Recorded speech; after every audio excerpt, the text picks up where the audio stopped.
بسم الله الرحمن الرحيم. الحمد لله رب العالمين، والصلاة والسلام على سيدنا محمد وعلى آله وصحبه أجمعين. خۆشەویستان و بینەرانی بەرنامەی سی گەوهەری مانگی پیرۆزی ڕەمەزان وا لە گەوهەری 25 ڕۆژی 25 ڕەمەزانە بە خزمەتی ئازی خۆشەویست گەشتنەوە. سەلام و ڕەحمەت و بەرەکەتی خوا لە هەر هەمووتان و ئینشاءالله سفرەی ئێوارانتان پڕ لە نیعمەتەکانی خوا، سفرەی شەوانتان پڕ لە نیزا و پڕ لە قورئان و زیکر و یادی خوا. لە خزمەت ئەم ئازیز و خۆشەویستانی کەناڵی ئاسمانی پەیام و کاکە پەیوەندی برای ئازیز و خۆشەویستم لە خزمەتان نابین بۆ پێشکەشکردنی ئەڵقەیەکی نوێی ئەم بەرنامە ڕاستەوخۆیە لە خزمەتی بەڕێز و خۆشەویستە. هیوادار ئینشاءالله جێگەی ڕەزامەندی خوای گەورە و سوودی هەموو لایەکتان بێت و دڵخۆش بن بە ئەڵقەکانی ئێمە پێش دڵخۆشیتان بە ڕۆژ و شکاندنی ئێوارەی 25. خی گەورە پاداش باتەوە کاک شێخ. بەڵێ منش لای خۆمەوە بسم الله الحمد لله والصلاة والسلام على رسول الله وعلى آله وصحبه ومن والاه. ربنا آتنا في الدنيا حسنة وفي الآخرة حسنة وقنا عذاب النار. اللهم آمين. ربنا إنك جامع الناس ليوم لا ريب فيه إن الله لا يخلف الميعاد. آمين. کاک شێخ، من پێم خۆشە لەم سەرەتایەوە سەرنجی بینەرانی خۆشەویست بۆ شتێک ڕابکێشم. ئێمە زۆر جار بە موسڵمانەتی هەمانە، بەم تااقەت و توانایی کە هەمانە زۆر لاوازە، زۆر دڵخۆشە بین و جاری وایە بغرا بین و جاری وایە شانازیەکەین بەسەر ئەم و ئەوە. بەڵام بەڕاستکە لە خۆمانە پرسین بەڕاست ئێمە چیمان بۆ ئیسلام و چیمان بۆ دین کردووە. تۆ سەیری کە پێغەمبەر صلی الله علیه وسلم وەختێک کە لە مەکەیە سەرەتای داوای ئیسلامیە با بڵێن هێشتا لە ساڵەکانی یەکەم و دووەمی داوای سەرەتادایە،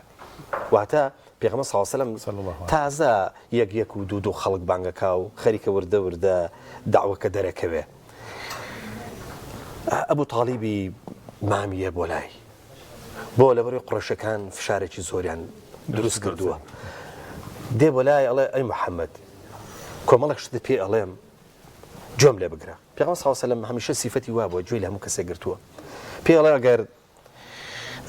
ئافرەتت دەوێ ئێمە جوانترین ئافرەتت دەدەینێ، ئەگەر ماڵت دەوێ ئێمە ماڵشی ئەوەندە زۆرت دەدەینێ کەیتر بێشمار، ئەگەر ناوبانگت دەوێ ئێمە ینی ناوبانگێکت بۆ دروستەکەین بەکەین بەسەرۆکی خۆمان. بەڵام تۆ واز لەم دینە تازە بێنە. پێغەمبەر صلی الله علیه وسلم لە وەڵامە چی ئەفەرمێ وەڵڵاهی ئەگەر ڕۆژ بێنە سەر باڵی ڕاستم و مانگ بێنە سەر باڵی چەپم، من واز لەم دینە نانم تا سەرکەوتنی بینم. بۆیە یعنی تۆ سەیری ئەم جورئەتەکە یا مەسەلەن بۆ جوابی کیشێت و جوابی ئەو تاالبێک کە پشگیری بەڵە بەتەشی هەتا ئەبوو تاالب ئەم جورئەتیشی پێخۆشە لە ناخەوە ئەمەی پێخۆشە کە برازاکەی ئەوەنە بە جورئەتە ئەوەنە بە قەناعەتە. ینی یا مەسەلەن بۆن منە لە کاتی ئەوەی ئێمە زۆر جار وازانین ئەو کەمە ماڵەی بەخشین بە تایبەتی ئەوانەی کە زەکاتە دەین یا ئەوانەی کە سەرفترا دەن ئەوەی خێریان لە دەستێت وازانین ئەمە زۆرە. بەڵام لە کاتێکە بەهەشت ڕاستەکەی بە زەکات بە تەنها ناکردرێ، بەڵکو سەدەقە مهمە. يعني تو إضافة بأوي تو بابلين زكاة واجبة للمؤمنين أنفسهم وأموالهم بأن لهم الجنة. لبروا براسي أمش مهمة، يعني أما زور جار وابيركينو أو كما مالك همانا كي بخشين يعني بزور يزاني بتابتي أو كواجبة لسرمان. بلام تو زاني كبيغمبر صلى الله عليه وسلم وقتك دعوة مالك للصحابة كان بأوي كبير لبناوي دينك ببخشن. سيركي عمر كور خطاب نیوەی ماڵەکەیە بە بۆ خزمەت پێغەمبەر وەختێک کە پێغەمبەر صلی الله علیه وسلم ئەفەرمێ ئەی عومەر چی تێناوە؟ ئەفەرمێ من ماڵەکەم کردووە بە دوو بەشەوە و بەشێکی مێناوەتەوە بۆ خزمەتی جەنابت و بەشەکەی تریش بۆ ماڵ و مناڵەکەم. وەختێکیش کە لە ئەبوو بەکرە پرسن ڕەزا و ڕەحمەتی خۆیان لێبێ ئەفەرمون تۆ چی تێناوەڵێ ئەی پێغەمبەری خوا هەچی هەبوو هەموویم هێناوە. ئەمە بەخشی ئەمە یەکلابوونەوە فیداکاریە بۆ دین. جوانم پێغەمبەر صلی الله علیه وسلم نافەرمێت مال بصدقة كم ناكات بالله إخوة ادعاء واكنرين آمنت بالله ورسوله إيمان من بخوف يا غمري خويا صلى إيمان من بفرمان كان إخوة وفرمايشت كان فروردگار وفرمدا صحيح كان رسول الله صلى الله عليه وسلم باشا کە ئەم فەرمودە چەند جار لێ ئەدرێ لە بەرکێومانە پێمانەوترێ کە چی دڵمان نایە ئەو مەبلەغە پارەی هەمانە ئەو مەعاشەی من هەمە ئەو کاسبەی من هەمە یا کەسێکی تر هەیەی لە سەدا دەی ببەخشی لە کاتێکا پێ زمانی کردووە کە ئەفەرمێ مەترسە لێرش کەم ناکە ئەجرەکەش زۆر بۆ شتێکی لەوەش گرنگتر بۆ ئینسان ئەویش ئەوەیە کە بەڵاکە خی گەورە بۆ مرۆڤی ئەنێرێ لا ناچە ئیلا بە سەدەقە نەبێ سەدەقەیەکە لەو شتانی کە بەڵاکە لایە لە ئینسان باشە تۆ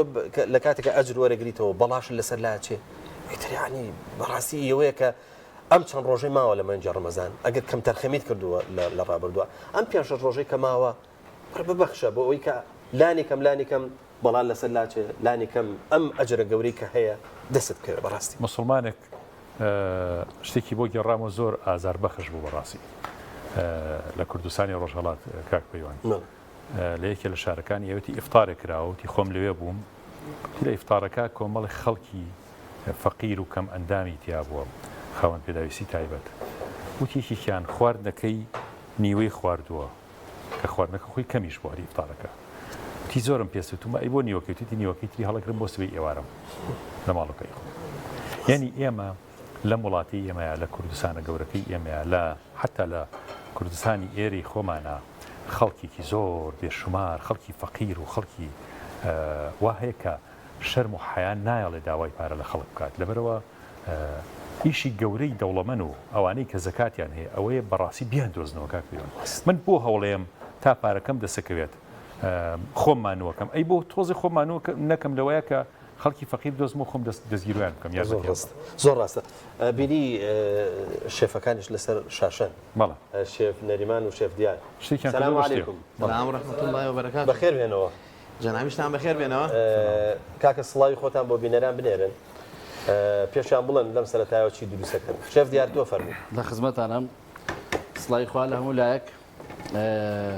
واجاری کێش هاتینە خزمەتان ئێمە خواردنێکی سلێمانیانە دروستەکەین قەزاتمە کە بە گۆشتەکرێ شلەیەکی قەزاتمە بە برنجەوە و لەگەڵ گۆشتێک کە بە فڕن دروستەکرێت ئێستا بەودی هەمووی باسەکەین لە خزمەتانە زۆر باشە شێف نەریمان فەرموو سڵاو ڕێز و خۆشتەویستیم هەیە بۆ هەموو لایەک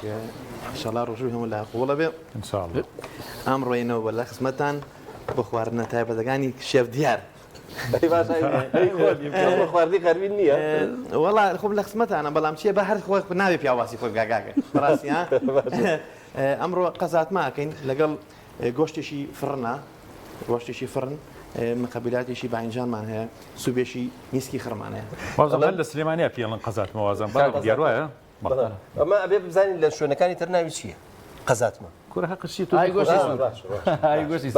وڵا خۆ قسەی شێخ بەڕاستی یەک بەس کاشێ ئەمڕۆ ئۆریگانۆ بەکارنانی نازانم ڕەحەتی گیانم تۆ بیخۆتەوە ئەمڕۆ ئۆریگانۆمان نییە کاک شێخ ئەمڕۆ ئۆریگانۆمان نیە ئەمڕۆ ئۆریگانۆ لە مەخیرا تەرکە کرد تەرکم ئەخەوانە مارکلام وەگر بۆ ئۆریگانۆ کاک ئێستا خەڵک ئۆریگانۆ وەگرە بەقوران زۆر باشە دەست خۆش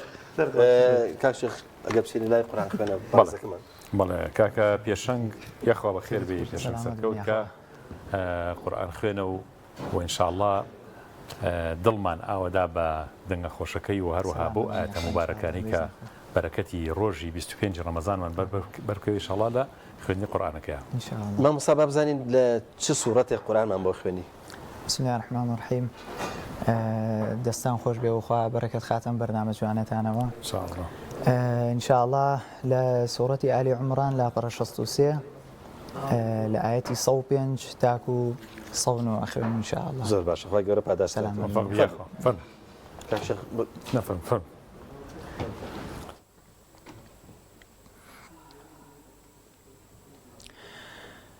أعوذ بالله من الشيطان الرجيم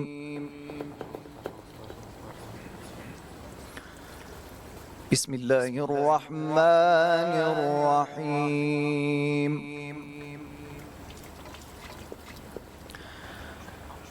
ولا تكونوا كالذين تفرقوا واختلفوا من بعد ما جاءهم البينات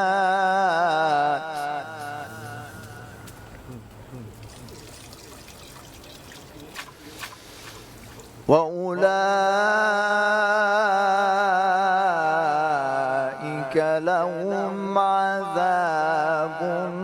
عظيم.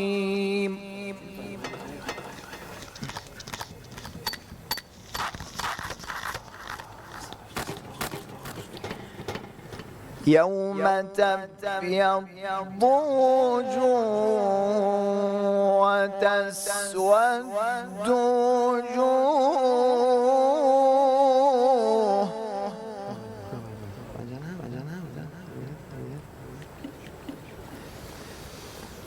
فأما الذين اسودت وجوههم أكفرتم بعد إيمانكم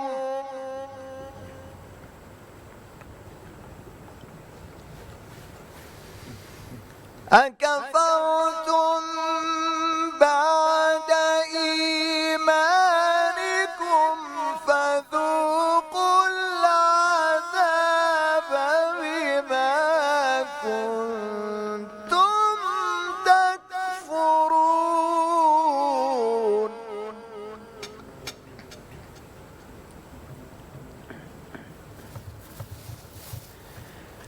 وأما الذين ابيضت وجوههم ففي رحمة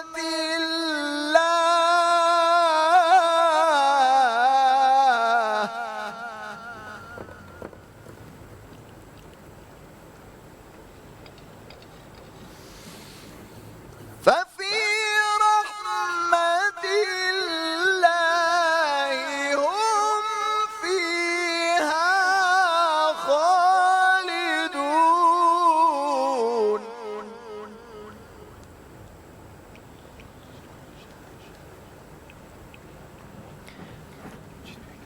تلك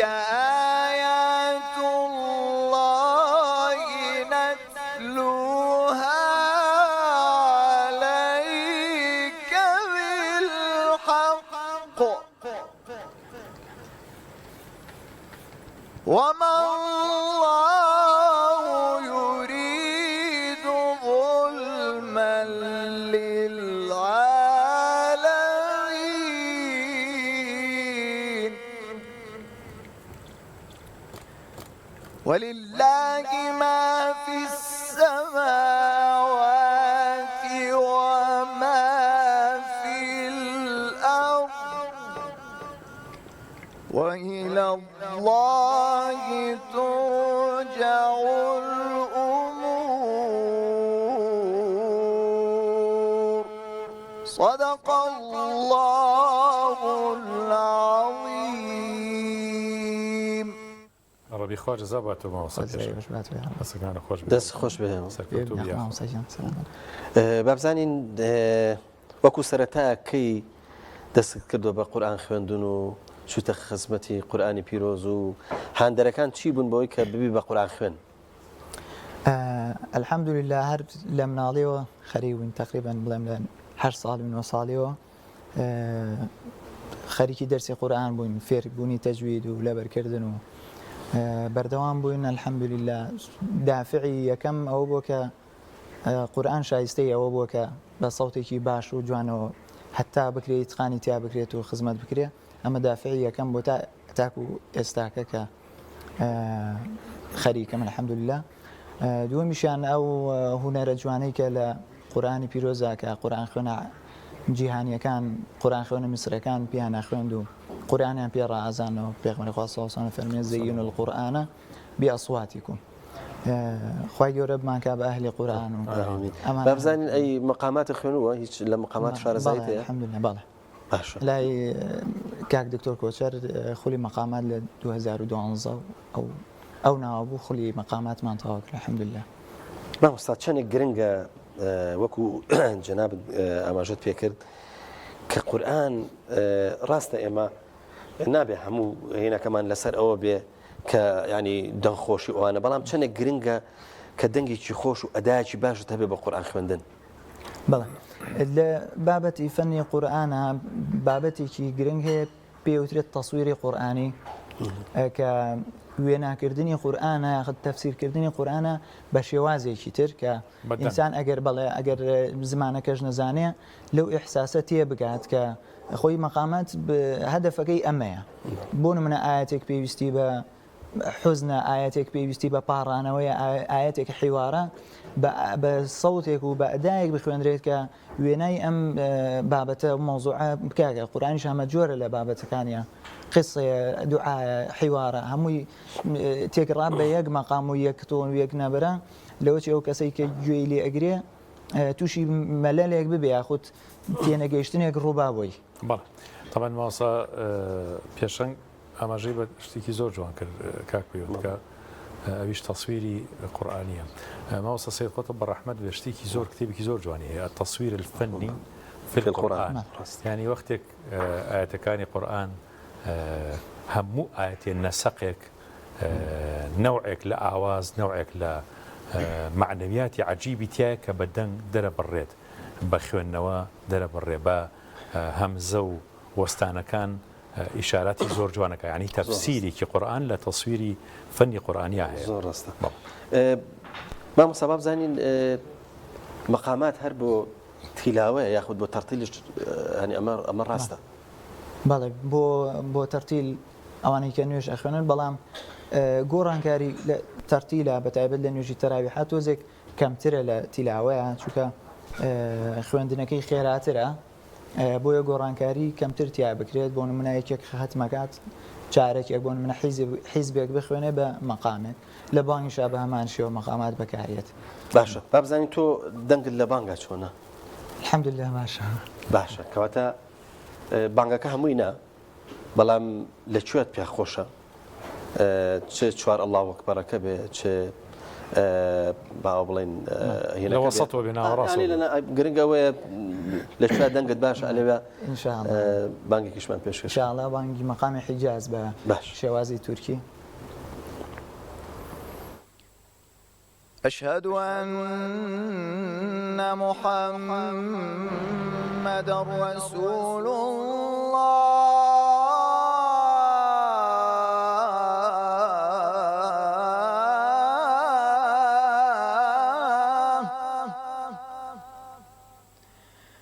أشهد أن محمدا رسول الله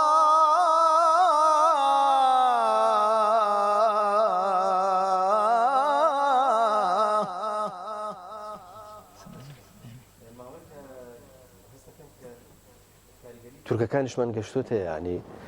بە تایبەتی لە بانگە جاران زیاتر تەقلیدەکان بۆ میسرەکان و مۆسیەکان و تا بۆ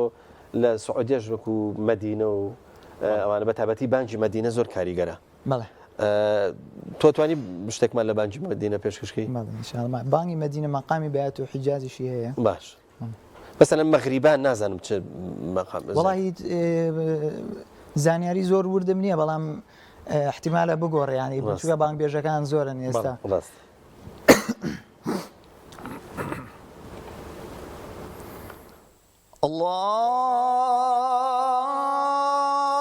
الله أكبر الله أكبر الله أكبر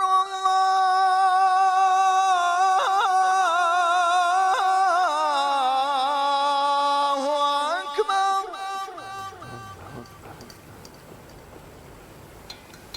أشهد أن لا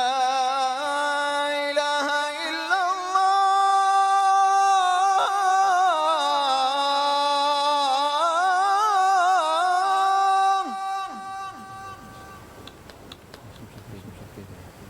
أشهد أن لا إله إلا الله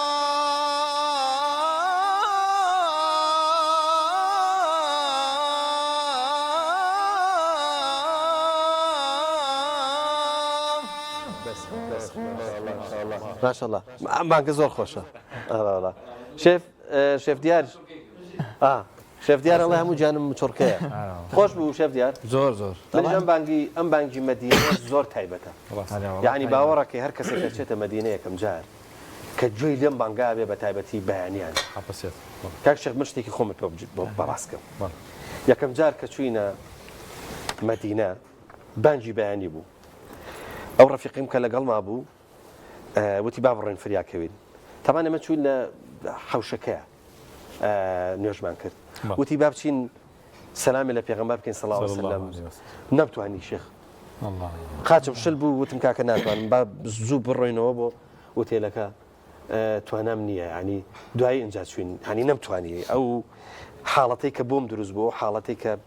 بەڕاستی ینی ئەو خۆشەی کە بۆم دروست بوو لەوەی کە من زیاتر لە با بڵێن لە 45 ساڵە پێغەمبەر صلی الله علیه وسلم بە نەزەری ئەناسم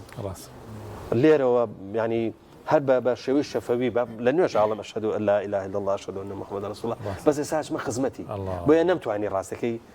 هێنی ئەوەم لە حەوشەکە زیاتر نەڕۆشتم یەکەم جار خۆی گەورە پایدارە کات انشاءالله سەرکەوتوبی چەندێک دایک و باوکت دڵیان خۆشە بە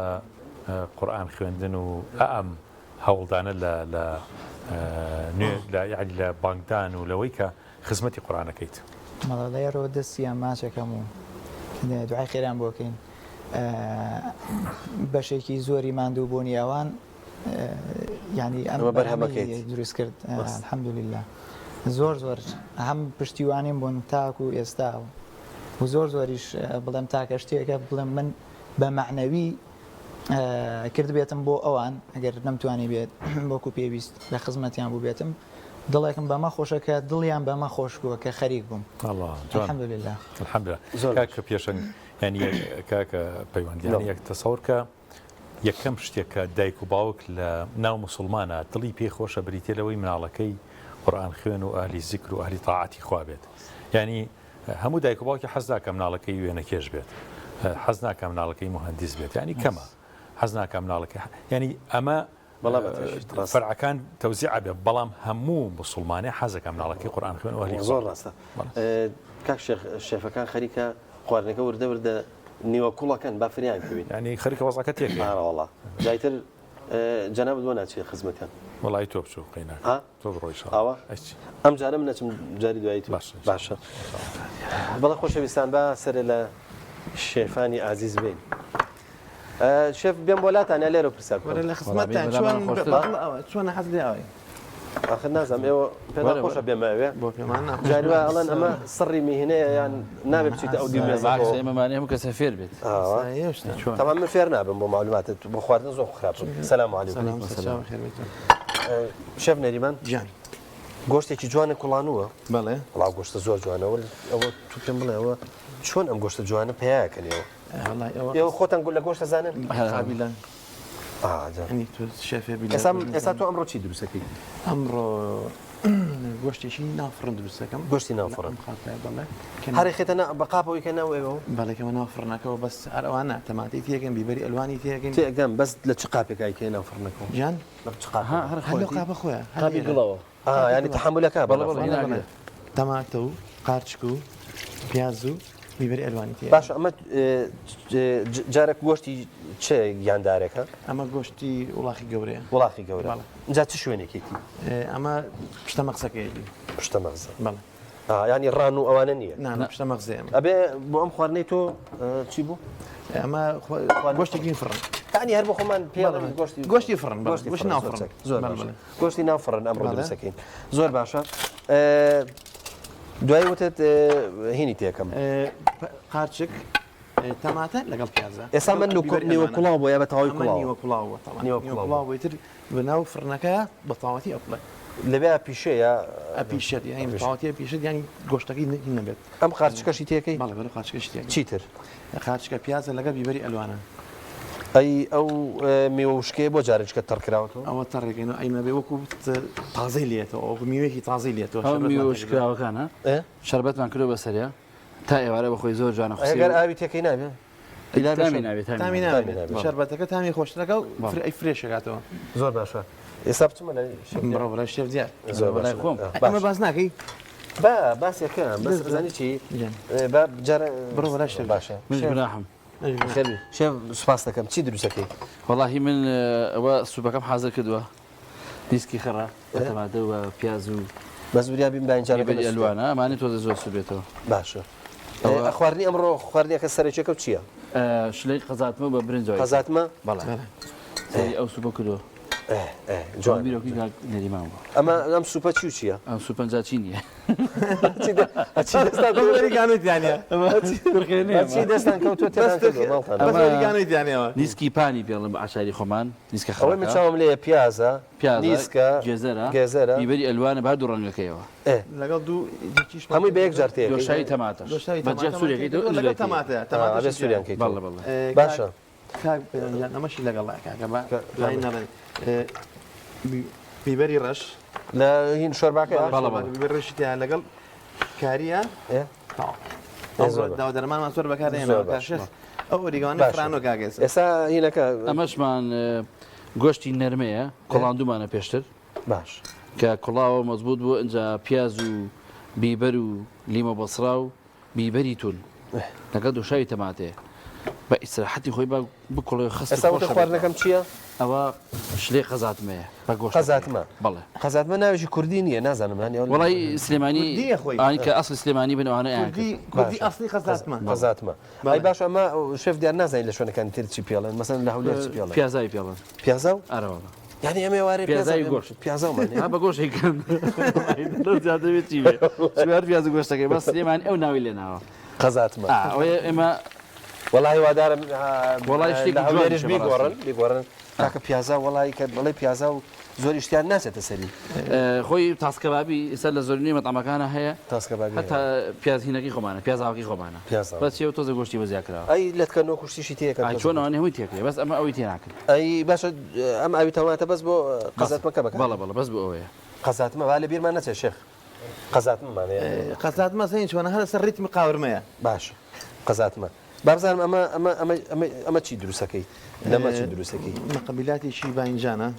مقابلاتی بانجان بەڵێ باینجان ێنێ بەڕاستی ئەمە زۆر مەقابلاتیش تایبەت و خۆشە زۆر خەڵک حەزیلی ئەو چی بچیە حەزبم خواردن ئاکا بم مەقبلاتی دەگمەنە بڵێ حەزیلیان نەبێت باش ئەو هەموو شتە تێ کردو بۆ پێڵێنی باینجان باینجانەکە زاڵە بەسەرە باینجانەکەی زیاترە باینجانەکەش سوور بەڵێ بەڵێ ئەمە چییە تەوان پێکاتەکەی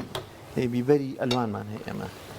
بیبەری ئەلوانمان هەیە بیبەری ئەلوانمان هەیە ئەمەمان بیبەری ئەلوان خواردووە نەئەزایی چۆنە ئەمە هەر بەواکرێت بەڵێ بیبەری ئەلوانمان هەیە جوان بە شێوازێکی تەنک وردیەکەین ئەوایی بۆ شێوە بە ئەو شێوەی وردیەکەین ئەوایی تەنک ئەوەی وردەکەن و چیمانە تەماتەشمانەیە تەماتە بیبەری ئەلوان ئەمە زۆر کەس پیازی تێگا بەزم پیازی تێناگەم ڕاست لەگەڵ ژێزەرە بەس هەستەکەم کەچەزوری تەماتەش بەڵێ تەماتەشی تیا بەڵێ ژیراوەی تر چی هینێ کەچەبی تایە کەچەپی چی بەڵێ کەچەپ هەر کەچەبی شیرن ئەزانم ئیتەماتە ئیتەماتە بڵێ کەچەپ هەر تەماتەیە کەچەپ شتێک کەچەبی تایە لەگەڵ ساسێکی فامیلیە ساسی فامیلی چی تێ ئەکرێت زیرەشی تێ ئەکرێت لەگەڵ بیبەری ڕەشە و لەگەڵ پاپریکا باش وەریگانۆمانی ئەمڕۆ وەریگانۆمانێ باینجانەکەشی بۆ ئیزافاگەین دوای پێشکەشێکن ئینشەڵڵا شێف دیار چیت ماوە وەڵاهی منەوە بیبەر و شتەکانی خۆی تێکم دەربانەکانی ئێستام دەم ئەمە چێتیەکە ئەها من ئەها بەکارێنم کەم ئەمە بیبەری تونە ئەمە بیبەری تونە بەڵە زیرم تێکردووە لەگەڵ باشە ئەمە بۆ ڕەمەزان دەبێت تۆزە دەست شلکەی لە هین لەبەوەی کە زۆر تون و ئەوانە نەبێت نا زۆر تون نییەوە کاتەکانی تێمان کردەوە پێڵەن ئالات کاگەڵافعلێن ئێستا بۆم دەرکەوتووە پیازاوەکەی ئەوان ڕاستە پیاز دیارە بەڵام ئەوەیە سلێمانی دایهێناوە ڕاستیەکەی بەو شێوازە ئەمە ژنە بە تەمەنەکانی سلێمانی من بینیوان زۆریان ئاشنیانم ینی ئاگام لیانە بەڕاستی هەندێکیان ئەبوو شێوازە دروست کاکە بۆی نەڵێن متعسیبن بۆ شارێکی خۆیان ڕۆژێش کە بزانە دوهۆک چی داهێناوە هەولێر چی داهێناوە شارەکانی ترمان چی داهێناوە خصوصیەتی ئەوان تکا لێرە ئەوش لێنە باشە زۆر باشە من لەگەڵ شێفەکانی هەولێر و دووەکە کۆنتاکی باشم هەیە هاوڕێ خۆشەویستی خۆزانێکی دڵنیام لەوەی خواردنی باشەیە بە هەولێر خواردنی زۆر عجیبیانێ خۆمانجانەوە فەرمو منەچمەوە بەلای شێخی برام خێراتی جارشکە سەلام عەلەیکوم بازانم ئیتر تەوەرەی ئاینیمانتر دەست پێکە ئای کەرچی بابەتەکە هەمووی بابەتی ئاینیە ئێمە لە سەرتاوە بە بسمیلای ئینشاڵا دەست پێکەین و دوای بە دوعاکانی تۆش کۆتایی هێنن بەرنامەکە هەمووی ئاینیە بەڵام تەوەرێکی تایبەتەکەین کە مامۆسایەکی ئاینی یا مەسەن بۆ نوێن بانخوازێکی بەڕێز بەشداریەکە ئەمڕۆ چێ لەگەڵمانە بەشدارەکە ئەمڕۆ خۆشحاڵیم بۆی کە جنابی مامۆسایەکی بانخوازی خۆشەویست کە مامۆسا جەزا ئەحمەدە لە خزمەتی یابین طبعاً پێم خۆشە بڵێم کە بەڕاستی ئەم تەوەرە ئیمانیانە زۆر زەڕورەکە کە پەیوەندی ئەمە زۆر گرنگی پێبین نەک حەز داوای موسڵمانەکە ئێمە بابەتە ئیمانیەکان و گرنگیەکی سەرتاسەری بەم بابەتانە بین چونکە گەر ئێمە بەتایبەتی لە مانگی ڕەمەزانە گرنگی بە بابەتی ئیمانی نین ئەیکەی زانیی کاک شێخ ئێستا ئێمەوە زانین بەس لە باشووری کوردستان جۆمان لێگیرە بەڵام باوەڕەکەی ئێستا ئەوەندەی کە لە وڵاتە ئەوروپیەکان و لە وڵاتە ئەجنەبیەکانیش ینی بینەرێکی زۆرمان هەیە ئەوانی کە بە جۆرە لە جۆرەکان پەیوەندیمان پێوەکەن زۆر ینی فعلەن پێویستیان بەو بابەتە ئیمانیانە هەیە چونکە ئەوان سەرچاوی تریان نییە ینی مزگەوتێکی زۆریان نەپچن ئێماشەڵڵا تۆ لە ماڵەکەی خۆتە لە بزاری وایە لە کۆڵانەکەتە لە نازم کۆمەڵێک دام و دەستگا و دامەزراوە و مزگەوت و نازم ئەمانە هەیە ئاسانە ئەمە بۆ خەڵکێک کە لێراژی بەڵام بەتەچیت بەوانی کە لە خۆراواژین لە وڵاتێکی کەژین کە بەسەر من هەشت ساعات ئیشەکە دەدەقە مەجای هەیە حەزەکەشتێکی باش گوێ بگرەوە ڕاستە خاڵی مامۆستا جەزا تەشریف بێنێت. السلام عليكم. عليكم السلام. وصجام بخير بي. خواب فارس. خالد رازي. بخير بي. يا خو بخير بي. خواب بخير بي يا خو. خالد رازي يا ربي. خواب تنكر. شيخ فرمو. وصجام بخير بي. خوای گوره پاداشتان باتو. خالد رازي. ما وصل پیشنگیشمان. ما وصل پیشنگیشمان. خواب پاداشتان باتو. خالد قبول که یا ربی. يا ربي. خواب تنكر. خالد رازي يا ربي. وازانم ناوبڕێکمانەیە بە ناوبڕەکەتەوە بکەین ئەچینە ناوبڕێک و دواتر دەست بە گفتوگۆکاکەین مامۆستا خێربێ خۆی پاداشتان باتەوە ئەوسەرجان خۆزاتان باتەوە یا ڕەبی. بڕگەی خواردن و تەندروستی بە سپۆنسەری نەخۆشخانەی بەخشین زەیتی کاشۆ. ئێمە لێرەین هەموو کات و هەموو ساتێ بە درێژایی ساڵ ئێمە هەمووان دەبینین بۆ کار ناکەین تا سوپاسمان بکەن بەڵکو بەرپرسیارەتی و ڕازی دڵمان جێبەجێەکەین ئێمە لە ناخی ئێوە هەڵقڵاوین خۆشویستنی کار و پیشە و بەدەستێنانی ڕەزامەندی خوددا ئامانجمانە شانازی دەکەین کە یەکێکین لە باشترین نەخۆشخانەکانی هەرێمی کوردستان ئێمە لە نەخۆشخانی بەخشینین لای ئێمە دڵنیاتری. کاشۆ بەرهەمێکی خانەدانە تایبەت بەخوان و چێشتخانە چێژ و جوانی زەیتی کاشۆ مایەی کۆکەرەوەی خێزانە بۆ دوورکەوتنەوە لە زەخت و شەکرە کاشۆ دەوا و دەرمانە هەمیشە مەڕوانە لە هەرزانی کە ئەزانی لەسەر سیحەتت گرانە دەسا هەڵبژێرە زەیتی کاشۆ بەرەکەتی سفرە و خوانە.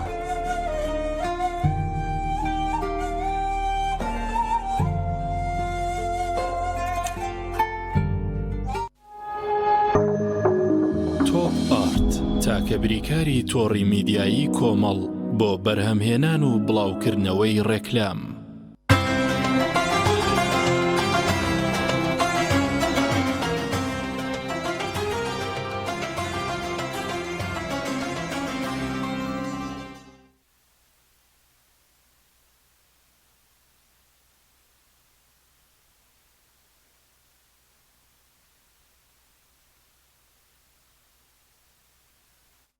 چۆن ئەم شەوانە زیینوکەینەوە چۆن لە دەستمان دەرنەچێت.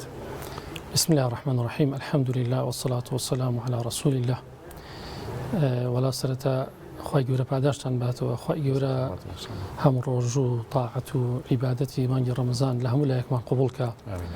و خوای گەورە پاداشی ئەوش باتەوە بۆم بەرنامە جوانە. وەڵا بەڕاستی مانگی ڕەمەزان خوای پروردگار بە شەهری قورئان ناوی بردووە شهر رمضان الذي أنزل فيه القرآن.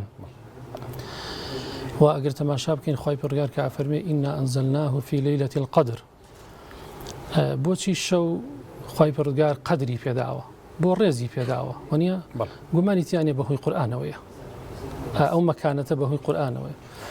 بۆچی مەهبەڵی وەحی کە مەکەیە بۆ خی پرگار ئەو حرمەتەی پێداوە پێگومان بەهۆی قورئانەوەیە ئەی بۆچی دوجار مدینە کە یەثریبە پێغەمبەری خوا صلی الله عليه وسلم هیجرە دەکا هەندێک لە ئاەتەکانی قورئانە بنە مەدەنی بۆ مدینەش هەر بەهۆی قورئانەوە حرمەت وەرەگرێ ئەگەر تەماشای پێستێک کاغەزێ بکەین لە ڕابردووە ئەگەر لەسەر زبڵدانێک بوو بێ بەڵام دوای خۆشەکرا کرا بە ڕەفیقی قورئان بەرزە بێ تەماشای ئەو سنگانە بکەین کە قورئانی تیا زۆر بەرزە بێ و باقی شتەکانی تر کاتێک کە ئینسان علومەکان علومی تەفسیر علومی قورئان ئەو علومانە شەرەفەکەی بە شەرەف بەهۆی قورئانەوە چونکە خۆی پەروەردگار زۆر عەزیمە زۆر گەورەیە بۆیە ئەم شەوانە شەوی قورئانە شەوی ڕوحە خۆی پەروەردگار بە ڕوح ناوێ بە وكذلك أوحينا إليك روحا من أمرنا ما كنت تدري ما الكتاب ولا الإيمان باشا نفرميتشي ولكن نجعله نورا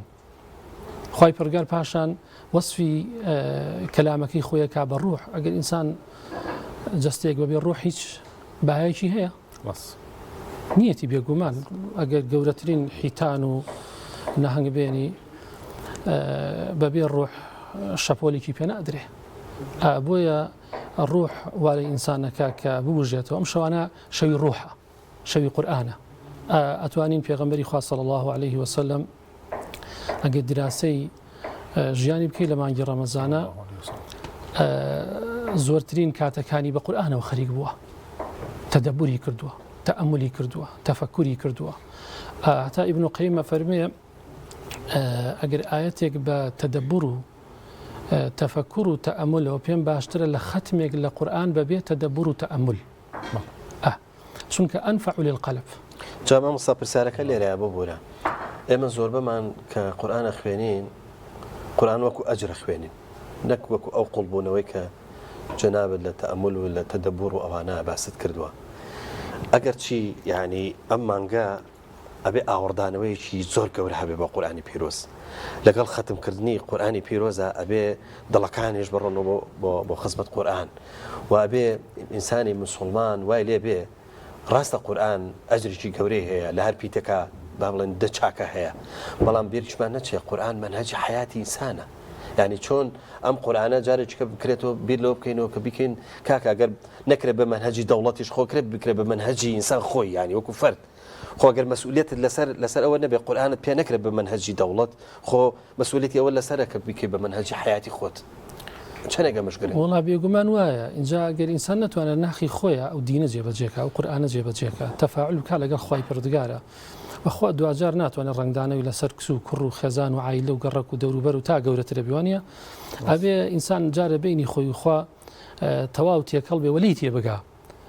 فعلا ئەوە کاڵین ڕوحی ڕوح بۆ بژانەوەش یەکەم جار بژانەوەی دڵە اینجا ئەبێتە نور نجعله نورا نهدي به من نشاء بهداية يا أيها الناس قد جاءتكم موعظة من ربكم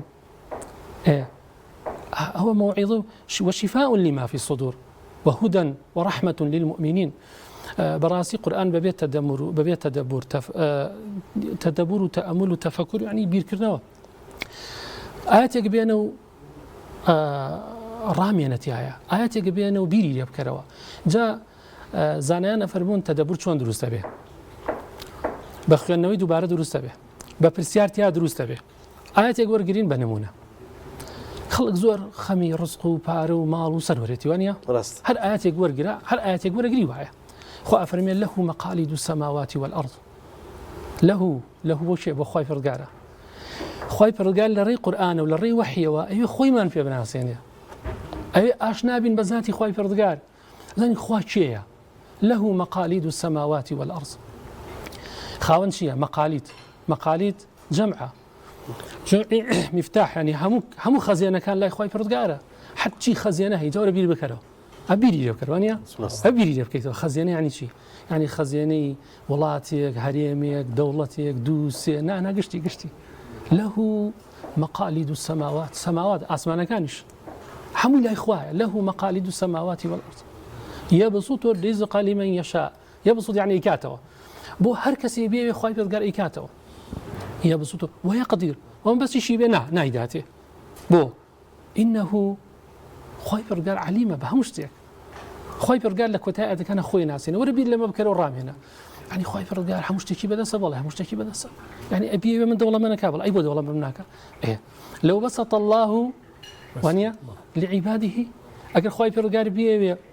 رزق دابا بندكاني لو بسط الله رزق لعباده لبغوا في الأرض أو كاتل لو يا سنور بزينا لين زانا ولكن ينزل بقدر ما يشاء خوي برجال مو شويه داتي ولا ما هربي الكرولي بزانا تشي جوهريك وانيا سي جوهري تشي ما مسا وهزاري تشي ودوي تشي حل جمارنايا حربي لي بكره خوي برجال بزانا خاون تشي جوهريك إما كقرآن هبي بتأتي لشواني رمضان كإنسان براسي جستي لاواز كردوا روحي زرتها مزرعي وري أجري يعني جنجي لبارة جنجي لبارة بو مراجعي قرآن جنجي لبارة بو جناب بو أو تدبر أو تأملي كإنسان تيا بك ورد بيتوا جاي كي قلت له وكاري تفكر وتدبر برسيار كردنا لآياتك مقالد يعني شيء له يعني شيء ما برسه قرآن ناترسه معجزة قرآن معجزة تحداك شيء الزانايا شيء بروفيسور بابي برسيارك تو برسيارك برسياري ملعب زينانا برسيار بو أوي بو خوايوت حالبي بو خوا فرمي لو بسط الله رزقا لعباده بو خوا فرمي الله لطيف بعباده والله يرزق من يشاء بو خوا والله خوا بندي خوي خوش بيه خوا تاقيه كاتوا أما أنا زورني ترى ما آياتك قرين إذا ورا حد بير بكره براسي إنسان روحي أسود أبي براسي إما كون نخوشي ما هي ما هو صاير أما ما نخوشي هي نخوشي بغزو حقدو دروني وكيش هيك والله همي بقرآن شاك به همي بو تدبر وتأمل وتفكر شاك به كإنسان بيني خوي وخوا خوي ساقاته القرآن رس ما وصل كان إما قرآن أو بنشينيكي أساسية بو أمشوانك بنشيني خدمتي مناغيكي زور بتوا وهرچنه لخدمتي دانشين ولا خدمتي تدبر كين إمش بتوا بين بهذا بين غير قرآن شيء تركين يما يعني نيوش بكين تسبيحات كين ذكر بكين دعاء بكين ببارين ولا خواب أما أنا شنيك لقى القرآن هاو أهانجن والله أخوي قرأ فرمي الذين يذكرون الله قياما وقعودا وعلى جنوبهم عبادة كانش متنوع يعني جورا وجورا جاروا إنسان تواني بيو ذكر كجاري وهي تواني هي مالي هي شيء عمرها كونيا هي إن دواني يجيب هني من يتوا هي إن الشواني قدرة ولا مزجوت من يتوا هي نهشك عبالة الدعاء ما بينسى الدعاء مسمى أتواني يعني ونيا إما حصرني قبل إلا أبي بوش وعزا بس لما مسمى برسيارك لسر دعاء ما دام أشينا سر دعاء برسيارك زور توجيهي بكم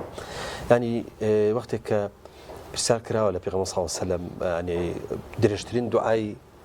اللهم إنك عفو كريم تحب العفو فاعف عنا يعني أما دعاء كيبوا يعني زور دعاء درو دريج ونازم أمانة نكر دعاء بويا هذا كم زان خصوصيتي أما شيء يعني والله خوف هذا سبعته والله ما وصلت بس دعاء في غمرانك السلام إخوان لبي يا كمين حمي اللهم اغفر لي يخرجون كاك إما قرفتي شيء ما ندعاء ما قبول الله به خالي من خوش بدعاء ما قبول به بربست هي حقيقة هي كستسكي خوينك بربست هي لنيوان إما ولا نيوان دعاء كان خوي بردقارة بربستكش شيء بربستكش ويا غيبة من هي ونيا كعبة في ردان مانية تقصير مانية كم ترخمي مانية حركة بيني خوي خوازانة شيء هي كاك أجا خوالي ما خوش بلا ما أنا رمضان فرستيك دعاء كان من قبول به إن جت شيء هي بيك نو والله دعاء دور دريش إنسان توانه دعاء كان يكركات وعنده دعاء هي جار إنسان به أدبي هبه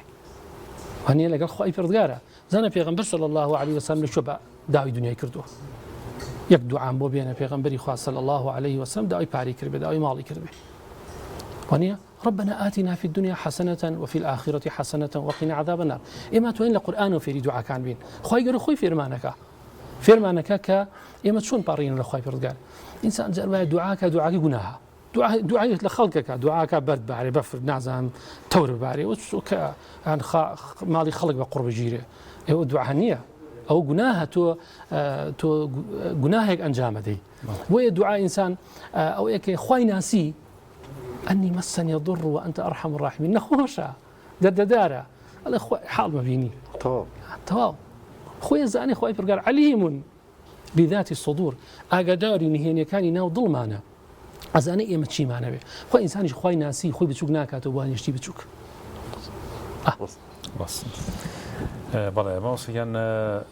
ئەم شەوانە طبعاً ئێسێمە چاوێکی زۆرمان لەسەر شەوی 25 تەواو چاوێکی زۆر لەسەر شەوی 27 تا ئێستا 27 چی بکەین قەرەباڵغێکی زۆر لە مزگەوتەکانە لە 27 تا دروستە بێ ئایا گرنگە بەس لە 27 تا ئەو قەرەباڵغێ دروست بکەین و ئەو شەوە زیینو بکەینەوە زۆر بەجددی لە خزمەتیابینیان لە 29 زۆر غەریبە بێ کاک شێخ 29 هەر زۆر غەریبە ینی مزگەوت بە شێوەیەک چۆڵە بێ تەسەوەری ناکە ینی هەمووی قەدرە یاخود ئێمە لەس 27 تا بۆ قەدر بگەڕین وڵای مامۆستا قوتابێکی پۆلی 6 بە نمونە بێنینەوە قوتابێکی پۆلی 6 ئامادەی ئایا گەر تەنها شەوی ئیمتیحان بخوێنێ ناجی هەبێ نەخێر بێگومان نەخێر ئەوە کۆششی ساڵێکێتی دوجار لەو شەوەیە وانێ ئەسبابەکانی خۆی گرتوۆتە بەر مامۆستایی لە خزمەت مامۆستا بووە کاغەز و پێنووس و مەکتەب و قوتابخانە و هەموو ئەسبابەکانی خوێندنی گرتوۆتە بەر ئەو شەوە پشتی بەخوا بەستووە و ئەڕواتە تاقیکردنەوەکە و خوای پەروەردگاریش سەرکەوتنی پێ ئەبەخشێ بەڕاستی بۆ ئەوەی کە ئەو شەوەمان بە قسمەت بێ بەخوا ئەبێ لە دوای ڕەمەزانەوە بۆ ڕەمەزانێکی تر ئێمە لە ئامادەسازیە بین هەمیشە لە ئامادەسازیە بین هەمیشە خۆمان ئامادەکەین کەسێک ئاوا ئامادەنەوە بێ بە دڵنیایی ئەو خوای پەروەردگار بۆ خۆی حەکیمە و خەبیرە و عەلیمە ئەوە ئێمە دەسڵاتی ئەومان نییە ئەگەر نا مەگەر شایەن بێ ئەگەر نا بە شەوێک و بە سەعاتێک بەڕاستی ئەو ئەجر و پاداشە گەورەی ئینسان دەستی ناکەوێ ئەوە هۆکاری ئەوەیە ساڵێکە بەرەوپیری ئەم شەوە ئەڕوا بەرەوپیری خوای پەروەردگار ئەڕوا ئەپارڕێتەوە خۆی لە گوناه بە دوورگرتووە بە تایبەتی بابینە سەر ڕەمەزان کاکێمە لە سەرەتای ڕەمەزان حسێب بکەین لە یەکەم ڕۆژی مانگی ڕەمەزانەوە لە یەکەم ڕۆژی سی گەوهرەوە نییە ئێمە دەستمان پێ کردووە و دەسە و نزا و بە ڕۆژ بە ڕۆژوین و هەوڵمان داوە غیبەت نەکەین گوناه نەکەین تاوان نەکەین بۆ ئەوەی ئەم شەوانەی قەدرمان بە قسمەت بێ ئەم شەوانش بۆ چییە کە پاک بووینەوە خوا ئینسان پاک بووەوە جورئەت ناکات جارێکی تر بە پیسی ئیدارە ناکات بە پیسی ئیدارە ناکات تام و چێژی عیبادەتی کرد بە پیسی ئیدارە ناکات وەڵا ئەو شەوە بۆ ئەوەیە خوای پەروەردگار ئەو شەرەفە گەورەمان پێ بەخشێ بەڵام ئەو شەرەفە بە مقدمەی هەیە و دوجاریش پارێزگاری هەیە وانە إن الذين قالوا ربنا الله ثم استقاموا ببي استقامة ببي جمان أو بديناية ما مصا إن جاءت تتنزل عليهم أنا والله أكس سيري جاني عارفة كان كي كأوان زيادة القلبونوا رنگ لما جي رمضان زوس استخلنا ببون وكو إيما وازاين إيما هموش تكان ما لدس در شوا تر إمانة بيكشوا قربوا كينوا بس بيكشوا قربوا نابته ويك جناب فرمت زور جوانا يعني إنسانة توانه يعني رمضان بو أبي بكفارات بو رمضان يجتر أبي أمدو رمضان كاريجريان بمعنى ليك يعني أمر رمضان أبي أوندت تشو هالقرت به يعني أوندت تجيبوا بي باش يتار رمضان يجتر بك بلام إما يعني ما شاء الله لو شاهد نازنم يعني زور باش لاشتكتين ناقين يعني أوتها رمضان لسنتها هاتوا أوله الرحمة اما نام داخلي رحمتك بوين كشي نازاني كو رحمته داخلي مغفرتك بوين نازاني شلون ما مالا لقلب كين لكوتايا خوي جورا لا اگر باراستويني نازاني مثلا شلون ما مالا بكين خسك لا سرويه شلون يعني وابكين يعني وانا زاني او همشتك من بقره بوكاتو خوشتي شي باشا اگر رمضان هل بكين بو عبادات كردم بلام او هلبيه به للرجاني تري شعبه والله اگر ما وصل بدي اشترى پرسیارەکەی کاکە پەیوەند بکەین ئەوی شەوەیە هەموو ڕەمەزانێ بۆ ڕەمەزانی تر ئەبێ بارێکی چاکە بچێتە سەر چاکەکان وات لێ بکات تۆ مەقامی لای خوا نزیک بیت و نەک بچیتۆ سەفەر هەبتە جارێتە بچینەوە سەفەر اینجا دەستکەینەوە بە ڕەمەزانی تر وڵای مامۆستا و قسەی مامۆستا پەیوەند هەر زۆر بەجێیە زۆر جوانە بۆ لە ڕەمەزانە خەڵکێک سەغڵەتە بێ وڵاو پرسیارە معقولە هەر ئەم بەرنامەی و پرسیاری تیا بێ کافیە بۆ خەڵک بۆ سەغڵەتە باش ئەگەر دوو شەم و پێنج شەممان هەبێ بە ڕۆژوو بۆ سەغڵەتە بین ئەگەر شەو نێژمان هەبوو بێ بۆ سەغڵەتە بین نوێژی جەماعەتمان هەبوو بێ بۆ سەغڵەتە بین ئینسا چی زیادی کردووە تەنها تەراویحێک زیادی کردووە وانە بەحساب لە ژەمێ خواردنیش کەمی کردووە وانە ژەمێ کەمی کردووە وەڵاهی گرنگە ئێمە بە شێوازێک خوا بناسین تەنها لە ڕەمەزانە نەیناسین چونکە یەک لە زانایانە فەرمێ خرج أهل الدنيا من الدنيا ولم يذوقوا أطيب ما فيها أهل الدنيا جال أفرمي مسكين يأخذ مساكين هجار بون أواني لدنيا درچون بلام تامي خوشترين شتيان نكر لدنيا جال عليه وشيها كاكو معرفتي خواي فرقارة معرفتي خواي فرقاريش للرقي كلامي خواي لقى الروح ولا الرقي قرآن وابي إنسان خواي نناسي براستي دواجار ومێدەکەم ئینشاڵڵا وانە بێ مە خەریکی محاسبی نفسی خۆمان بێ کەواتە ڕەمەزان ئەبێتە عرف و عادەتێک ڕەمەزان ئەبێتە نەریتێک بۆمان ماوەتەوە ئێمە بێ بە شێوازێک خوا بناسین بە شێوازێک کاکە مەسئولێک بناسە وەزیرێک بناسە ڕئیسێک بناسە بزانە چەند شانازی پێواکەی کاکە خوا والذين اتخذوا من دونه أولياء أخ أو جقل لخواي فرقان الله حفيظ عليهم وما أنت عليهم بوكيل فالذين اتخذوا من دونه أولياء فالله هو الولي وهو يحيي الموتى وهو على كل شيء قدير همي بهو أو ذات خوي أمريني وأجيني أو ذات خوي دوستا خوي بشتيوانتا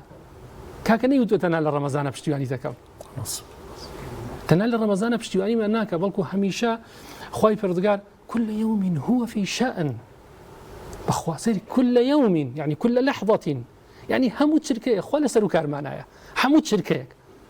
لحظة نية خواي برجال لسرو كار معنا نبي بلان بو مرجي إما ولي خوابين والذين اتخذوا من دونه أولياء بلان مواني جقل لأخوان كذب ولي خوان براسي خواي برجال ويل يعني ولا تكونوا كالذين نسوا الله فأنساهم أنفسهم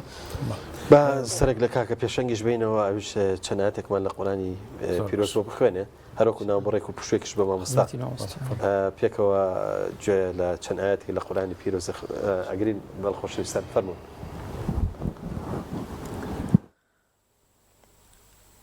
أعوذ بالله من الشيطان الرجيم بسم الله الرحمن الرحيم سبح لله ما في السماوات والأرض وهو العزيز الحكيم له ملك السماوات والأرض يحيي ويميت وهو على كل شيء قدير هو الأول والآخر والظاهر والباطن وهو بكل شيء عليم هو الذي خلق السماوات والأرض في 6 أيام ثم استوى على العرش يعلم ما يلج في الأرض وما يخرج منها وما ينزل من السماء وما يعرج فيها وهو معكم أينما كنتم والله بما تعملون بصير له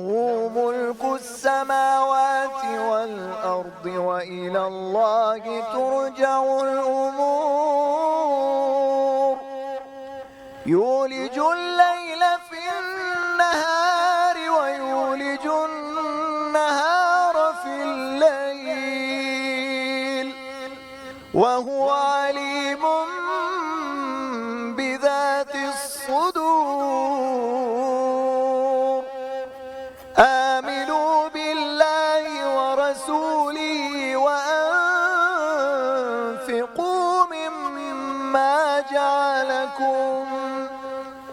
وأنفقوا مما جعلكم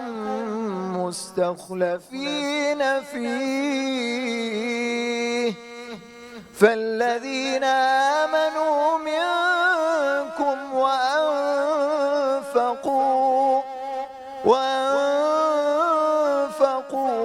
لهم أجر كبير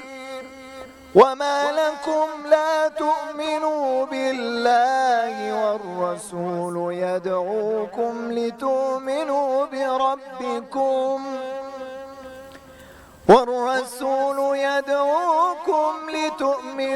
بربكم وقد أخذ ميثاقكم إن كنتم مؤمنين.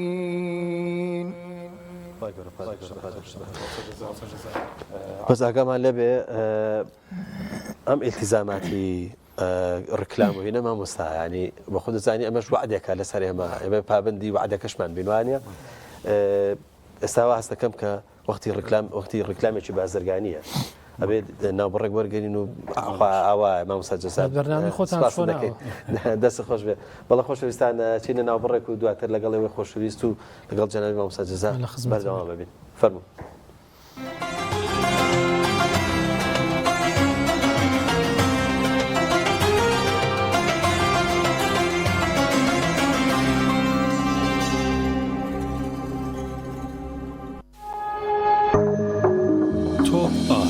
تاکە بریکاری تۆڕی میدیایی کۆمەڵ بۆ بەرهەمهێنان و بڵاوکردنەوەی ڕێکلام. خۆمان تێکەڵەکەمان حاضر کردو و پێویست ناکا بیست هاوکێشەی چا تێکەڵکردن تا بکەیتەوە. خۆی لەوە باشتر دەشوە کاتێ و هەر شۆنێک لێ بنی خۆش دەرەچێت. چای مؤمین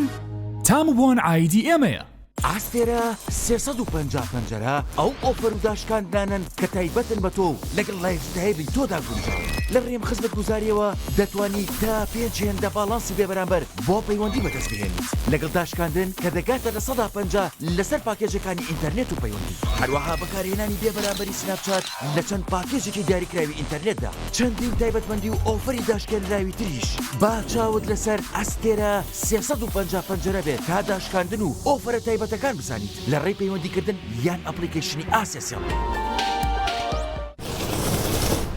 لەگەڵ حەبی ئیکۆپڵ هێزی ڕاستەقینەی ئۆتۆمبیلەکەت ببینە. ناوەندی سانە بۆ پێداویستی حەج و عومرە. بینینی شوێنە پیرۆزەکانی ئیسلام چێژی تایبەتی خۆی هەیە. پێشانگاکەمان کار ئاسانە بۆ حاجی و عومڕەکارانی بەڕێز بۆ ئەوەی سەفەرەکەیان تایبەتتر و تەنها بیر لە بەجێهێنانی فەریزەکانیان بکەنەوە. ئەویش بە دابینکردنی هەموو جۆرە پێداویستیەکانی حەج و عومرە بە نرخی جملە و باشترین جۆرەکانی کە تەسبیح بە هەموو شێوەکان و سیواک و بەرماڵ و هەموو جۆرە بۆنێکی گەورە و بچووک و کڵاو و ئاوی زەمزەم بە چەند شێوازێک. لەگەڵ ئەوانەشدا باشترین جۆری قەڵەمی قورئان خوێنمان لا دەست دەکەوێت. لای ئێمە هەموو بابەتێک تایبەت بە دیاری بۆ خۆشەویستانت بەردەستە. ناونیشان سلێمانی حەوزە وشکەکە بازاڕی مراد تەنیشت دوکانی حاجی عارفی عتار یاخود گەڕەکی ئازادی جادەی سیەکە نزیک مزگەوتی هەنجیرەکە. بۆ زانیاری زیاتر پەیوەندی بەم ژمارە تەلەفۆنانەوە بکەن. ناوەندی سانە بۆ پێداویستی حەج و عومرە.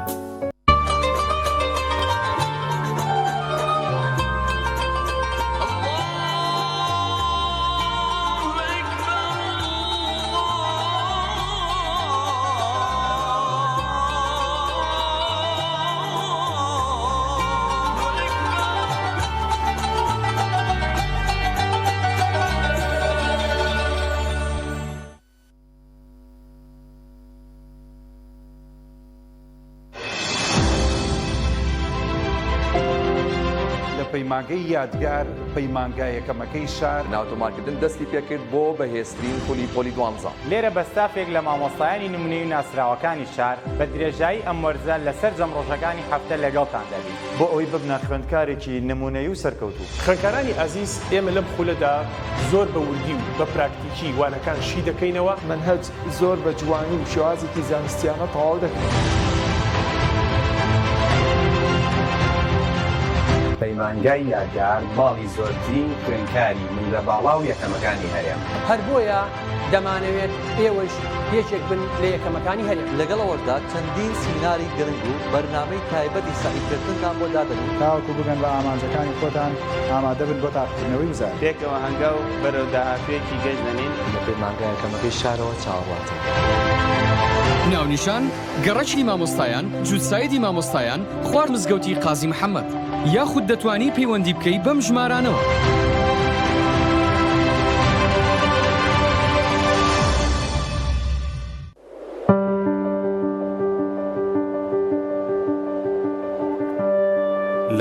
سروشتی دڵڕفێنی کوردستاندا لە کەشێکی سەردەمیانەی دڵنشیندا باڵەخانە و ڤێلاکانی مایۆرکا سیتی بنیاد دەنرێت. پرۆژەیەکی ناوازە سەرسامکەر شاکارێکی ئەندازیاری لە هەر جەیەکەوە سەیریەکەیت پارچەیەکە لە جوانی.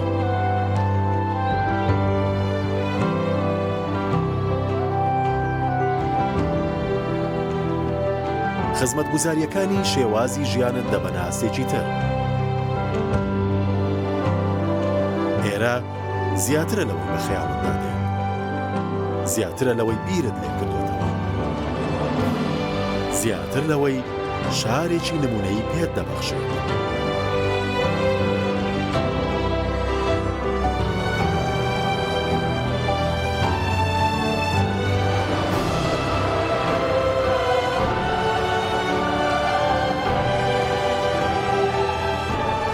مایۆرکا سیتی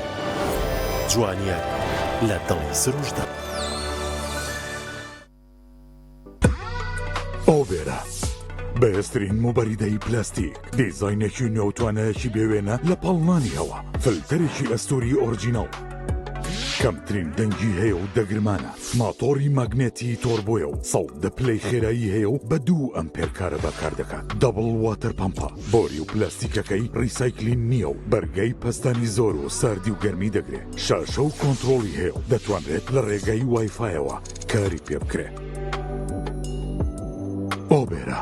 شایەنی ماڵی تۆیە. گرفتی ئەوەت نەبێت جلەکانت پیسبوون و بۆنیان ناخۆش بێت کاتێک جلشۆری هایسنس پیورجێتت هەیە.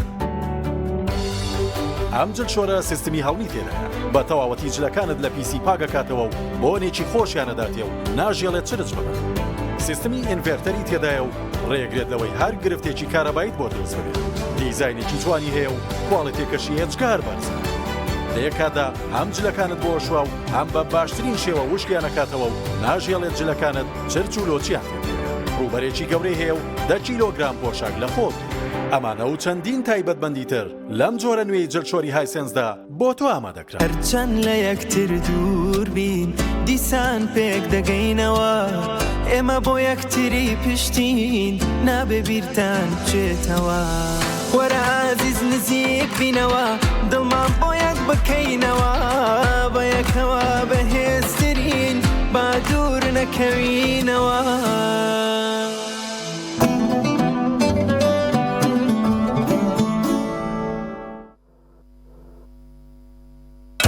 هۆڵەندی ئەسڵی هۆڵەندیە، داوەڕەکەی هۆڵەندیە، مانگاکەی هۆڵەندیە، شوانەکەشی هۆڵەندیە، شیرێکی سروشتی و خاوێن. هۆڵەندیە حاجی هۆڵەندیە، ئەم شیرە هۆڵەندیە. دانەیەکەم بەرەبی بەمە ماڵەوە بیچۆنەمە هۆڵەندیە هۆڵەندی. ئێوەش بیرتان بێت شیرێکی سروشتی و خاوێن شیری ئۆرۆیە. Melk van Euro wordt gemaakt in de boerderijen van Nederland. بۆ خوای پیاوەکە دۆیەکەمان بیرچووە، جایا پراخی گەڵامی و بێدۆ خوراوە. باشە لەم شوێنە سۆڵەوانە من دووە لە چیۆ پێیاکەم بۆ جەناب. هەستە بەخوا دۆنێنی نان ناخۆم ئەمڕۆ، بڕۆ پێیاکە. بۆ چۆ کاکە بۆ چۆ؟ ئەرێ تۆ بەسەری بردوچیتە بۆ من مەڕم. هاتم پرسیارێکی لێ بکەم بدانم ماس و دۆی سروشتیتان هەیە؟ ڕێک بۆ شوێنە ڕاستەکە هاتون بەرهەمەکانمان هەموو سروشتی فرێشن. فەرموو فەرموو.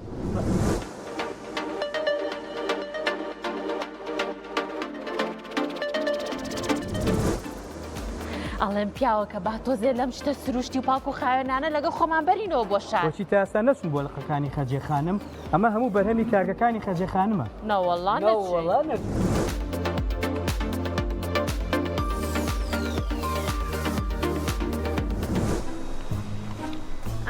بەس نەبوو هاتی. وری لای بە کاکە باقیم ناوێ. باقی چی دۆیە بیخۆرەوە.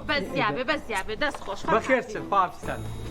دەفەرموو ڕۆڵە ژیان ئەوە ماسا و دۆی خەجێ خانم. ئەمەیان بینێ بەسەرتەوە پەرداخسی ناوێ. خەجێ خانم یەکەمین براندی بەرهەمە خۆماڵیەکان.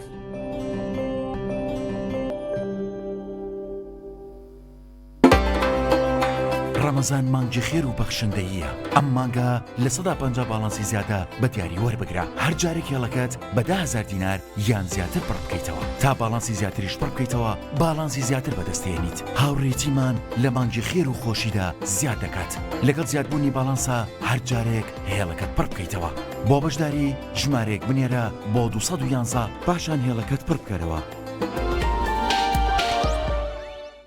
ڕەمەدان فێست پێشانگە و فیستیڤاڵی نێودوڵەتی بازارکردن لە ڕەمەزان لە 7 تاوەکو 7 سوار پێش بەربانگ تاوەکو پارشێو. کۆمپانیای سەماوات بۆ حەج و عومرە. کۆمپانیاکەمان هەڵدەسێت بە گەشتی پیرۆزی عومرە بۆ هەردوو شاری مەککەی پیرۆز و مەدینەی درەوشاوە. گەشتی عومرە ئارامی دڵ و دەروونە لەگەڵ پیرۆزیەکانی خوای گەورەدا. شوێنی نزیک و باشترین خزمەتگوزاری لە تایبەتمەندیەکانی کۆمپانیای سەماواتە. ڕابردوو سەلمێنەری وتەکانمانە. ئیحرام بۆ پیاوان و سەرپۆش بۆ دایکان. دابینکردنی دوو جانتای قەبارە جیاواز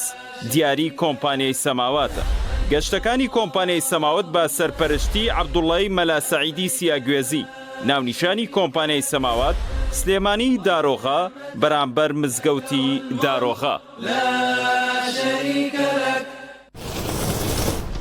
لەگەڵ حەبی ئیکۆپڵ هێزی ڕاستەقینەی ئۆتۆمبیلەکەت ببینە.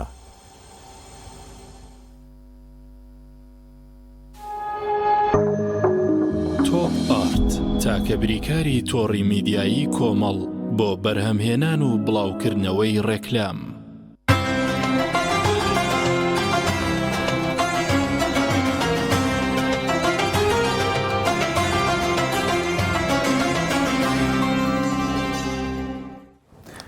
ماوەسە جەزا هاتینەوە خزمەتان شەوی جەژن. ئێمە جەژنمان هەیە دوو جەژن، جەژنی قوربان و جەژنی ڕەمەزان. جەژنی ڕەمەزان سیرێکی فەڕیزەتی کیۆک و ڕۆژووی لە پشتەوەیە. جەژنی قوربان فەڕیزەتی کیۆک و حەجی لە گەڵایە. هەمتر هەرچەند خەڵک کردوێتی بە عادەت یعنی مانگی ڕەمەزانی زەکاتەکەیشە، یعنی ئەم واجبە گەورانە دائیمە جەژنێکی بەدوایەت. ئەم جەژنە چەندێک دەستکەوتەوە، چەندێک جێی دڵخۆشیە بۆ مسلمانان و چەندێک خەڵاتێکە کە خوا ئەیا بە ئیماندار لەسەرەوەی کە تۆ شتێکی باش لەم مدەیا کردووە، لەم ماوا کردووە. والله فعلا واعي اخوي برقار كافرمي ولتكملوا العدة ولتكبروا الله على ما هداكم لعلكم تشكرون. انسان لانجامي تشالاكي عبيد لي خوش به كاتك تشالاكي كد انجام داوا مانجيك تشالاكيك واجبك تجيب جي كردوا جێگەی خۆیەتی لە کۆتایە ئێمە بیکەین بە جەژن و دڵی خۆمان و ماڵ و منداڵ و ئەو دروشمەش کە پێغەمبەری خوا صلی الله عليه وسلم کۆمەڵی ڕێوڕەسمی بۆ داناوە وتار و نی مناسبە و بۆ شێوەیە فعلا لە ئەنجامی ئەو چالاکیە لە ئەنجامی جێبەجێکردنی ئەو واجبە جێگەی خۆیەتی ئەمەش ئەوەی لێ فێرە بین کە ئێمە هەر چالاکێک هەر واجبێک کە جێبەجێیەکەین لە دوایەوە دڵمان خۆشەوە خبریشمانەداتێ فعلا هەستەکە کە ناخت ئاسوودەیە مرتاحی کە یارمەتی برایەکت داوە، یارمەتی فەقیرێکت داوە بە ئەرکی سەرشان مۆزەفی ئەرکی سەرشان بە جوانی بەڕێکێکی ئەنجام داوە پێچوانی کەرەوە ئەلئیثم ما حاک فی صدرک بزانە غیبەتت کردو گوناهت کردو هەلە خۆتەوە قەلەقی هەنیە ناڕەحەتی بۆی هەستەکەی بارد قورسە ئەیش فەزلی خوایە کە خوای پەروەردگار جیهازێک رادارێک شتێکی پێداوین هەر ینی فطرة الله التي فطر الناس عليها ئینسان بە فیترەت خوا ناسە بۆیە لە ناخا شتێکت هەیە پێتەڵێ زوڵمت کرد لە براکەت پێتەڵە ناخت پێتەڵە بەس ئەگەر ڕاستکەین اصدق الله يصدقك ئێمە ڕاستکەین وەنێ گومانمان نەبێ خوای پەروەردگار پەیامی بۆ ناردوین بەرنامەی بۆ ناردوین ڕوحی بۆ ناردوین جا بۆیە فعلا ئەو پرسیارە زۆر وەجیها زۆر جێی خۆیەتی کە با ئەو کەسە دڵی خۆی خۆشکە کە واجبەکەی جوان جێبە تا واجبەکەی جوان جێبەجێ کردبێ ئەو نەزیاتر دڵی خۆشە. مامۆستا هەر سەبارەت بە پەرسشەکانی ئەم دەشەوەی کۆتایی مانگی ڕەمەزان و بەتابەتی ئەو شەوانەی کە ماومانە ئێمە کە باس لە پەرستشەکەین زۆر خیاڵمان بۆ ڕۆژەکانمان بۆ دوعاکردن و بۆ نوێژ و ئەوان ناچێت بەس یەکشت زۆر لە بیرەکەیت ئەویش سەدەقەیە ینی پێغەمبەر صلی الله علیه و سلم لەگەڵ یا لەم مانگەیە زۆر بەخشندە بووە ینی تۆ ئەگەر سونەتی ئەتەوێ ئەم مانگە یان بڵێن ئەم دەشەوەی کۆتایی وەکو پێغەمبەر صلی الله علیه وسلم زیندووکەیتەوە ئەو زۆری بەخشیوە. بەڵێ ئەی سەبارەت بە بەخشین چی بڵین؟ وەڵام مامۆستا هەر سەدەقە ناوی خۆی لە خۆیەوە ئەگەر لە زمانی عەرەبی وەریگرین بەڵگەی لەسەر ڕاستگۆیی ئیمانەکەت. ئێمە ڕاست دەکەین لەگەڵ ئەو ئیمانە من المؤمنين رجال صدقوا ما عاهدوا الله ڕاستمان کرد لەگەڵ ئەو بەڵێنە لەگەڵ ئەو ئیمانە ڕاستمان کردووە لەوەی کاڵین خۆی پردگار ئەگەڕێنەوە بۆ لای تۆ هەموو شتێک بەدەستوەیە خێر و شەڕ بەدەستوەیە بێدی کەڵخەیر وهو على كل شيء قدير لەگەڵ ئەو هەموو دروژمەی کە ئێڵین لەگەڵ ئیمانە ڕاستمان کردووە لەگەڵ ئەگەر ڕاستەکەی خۆی پردگار فەرمانەکە بۆی ببەخشن وأنفقوا في سبيل الله ببەخشن. اینجا من ماڵم نییە کاکە خۆ ئەوەی کە 100,000 هەیە بە 1000 ببەخشێ خۆ نەیوتووە ئەگەر خاوەنی ئیلا دەفتەر نەبیان مامۆستا وەزانی کە ماڵمان نییە ینی حەدی زەکات یعنی ماڵمان ئەوەندە نییە ئەگاتە حەدی زەکات ئەگەر هەمومان بەشی ئەومان نییە کە وازە زەکات بێنە زەکات واجبە منەتی هەرتیانی ئەی خۆ شۆر بایە بیدە جیرانەکەت ئەم نەریتە جوانە زندووکەرەوە هەر شۆر بایەک لە تێ خورما کاکە پاکە تێ خورما بە مناڵێک لفەیەک هەر لفەیە نییە پارویە نانێک ئەوی کە پێ دەکرێت شتێک بە خەیاڵ تا دێ لەبەرەوە زۆر شت هەیە کە ئینسان ئەتوانێت ببەخشین ئینسان داهێنانیشکە لە سەدەقە داهێنانکە بگەڕێ بزانە خەڵک چی ناکە تۆ ئۆ بکە جاری وایە هەندێک چاکە و خێر و سەدەقە هەیە خەڵک ڕاهەتوە لەگەڵی بگەڕێت لە لایەکی ترەوە شتێکی تر بدۆزەوە داهێنان بکە لەوەی کە چۆن دڵی قوتابی خۆشکەی کتێبێکی بۆ بکڕە قورئانێکی بۆ بکڕە مصحفێکی بۆ بکڕە گەنجەکە بینی لە نوێژەکانی سستە کتێبێکی بە دیاری بۆ دێنم بای 5,000 وانە ئەم کتێبم بە دیاری بۆ تۆ هێناوە مصحفێکی بۆ دێنم بە دیاری بۆ تۆم هێناوە تەشجیعیکە یعنی شت زۆرە ئینسان ئەتوانێت ئەم دەرفەتەی کە لە بەردەمیایەتی بەڕاستی بەهەشتی پێ بکڕێ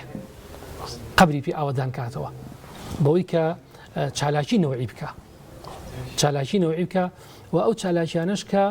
بەڕاستی بینی خۆی و خوا ئیخلاسی زۆرتیایە و هەستیش بە چێژ زۆرتر ئەکاتیایە چێژی زۆرتر تایە کە ئینسان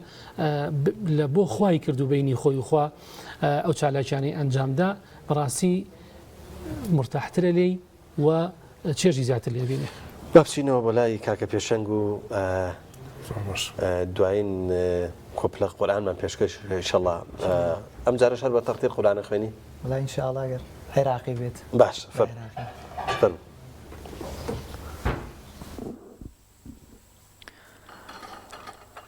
أعوذ بالله من الشيطان الرجيم الذين يحملون العرش ومن حوله يسبحون بحمد ربهم ويؤمنون به ويستغفرون للذين آمنوا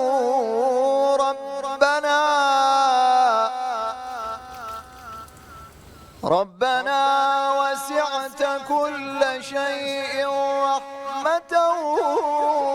وعلما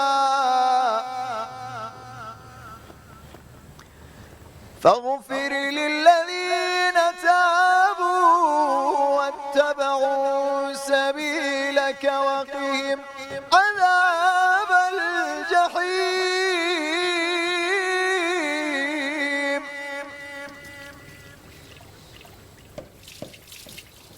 ربنا وأدخلهم جنات عدن التي وعدتهم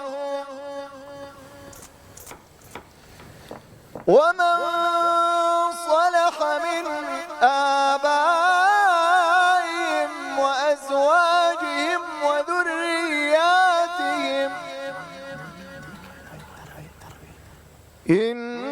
إنك أنت العزيز الحكيم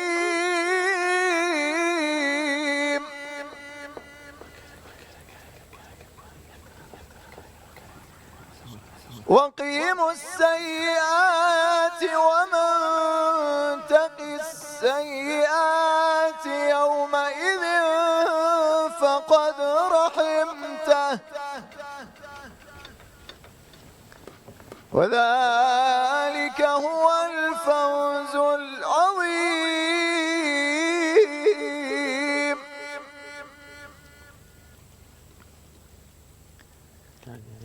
إن الذين كفروا ينادون لمقت الله أكبر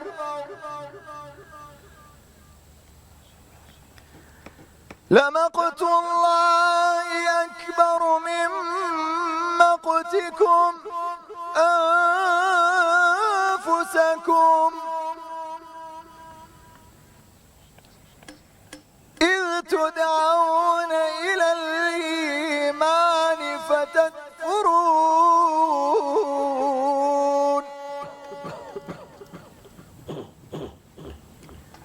قالوا ربنا أمتنا اثنتين وأحييتنا اثنتين فاعترفنا بذنوبنا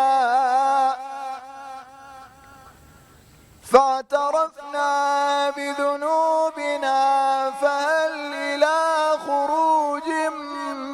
من سبيل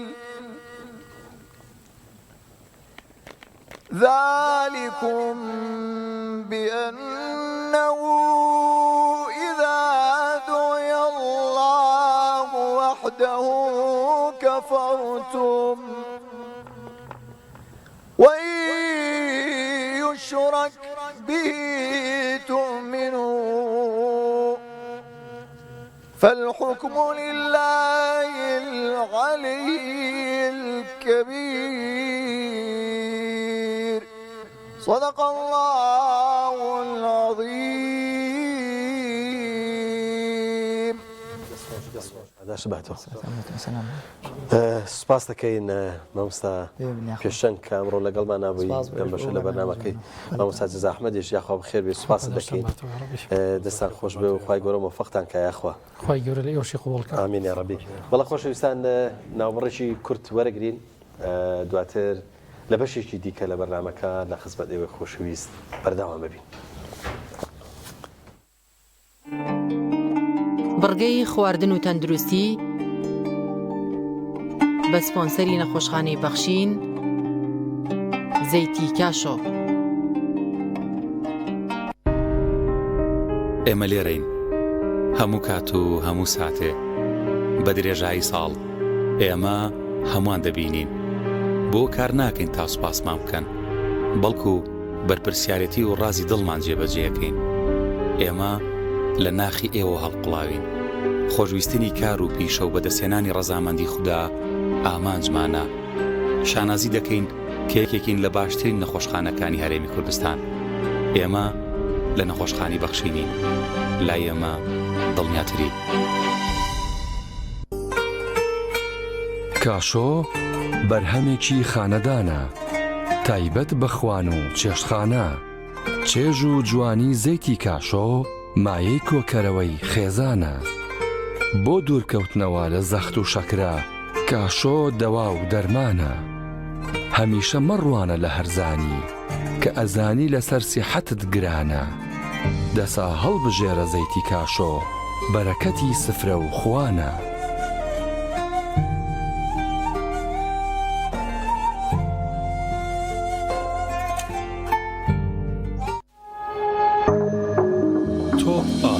تاکە بریکاری تۆڕی میدیایی کۆمەڵ بۆ بەرهەمهێنان و بڵاوکردنەوەی ڕێکلام.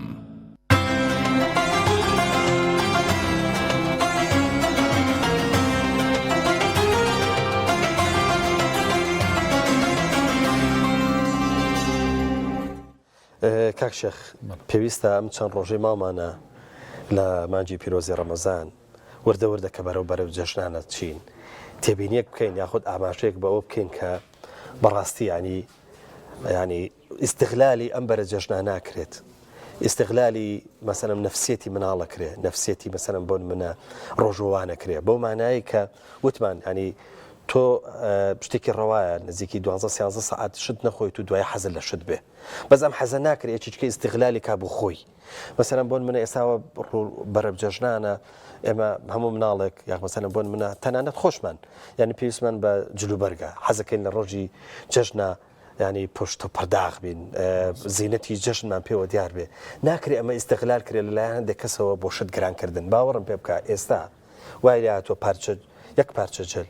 یعنی ئەگەر دوو ئەوە لێ نەکرا بێ سعرەکەی لانی کەم ئەوەندە و نیوە کات یعنی ئەمە بەڕاستی دیاردەیەکی زۆ خراپە ناکرێت تۆ لەبەرەوەی کە ئێمە پێویستمان بە شتێکە تۆ ئیستیغلالی ئەم پێویستی ئێمە بکەی بەوەی کە ئەو شتێکە ئێمە دەیکڕین تۆ بەگرانی پێمان بفرۆشی کاک پەیوەند ئێمە سەدەقە زۆر بەرفراوان سەیری سەدەقە بکەین سەدەقە هەرەوە نیە هەتا تۆ شتەکە بەخشی لە کاتێکە کە شتە فرۆشی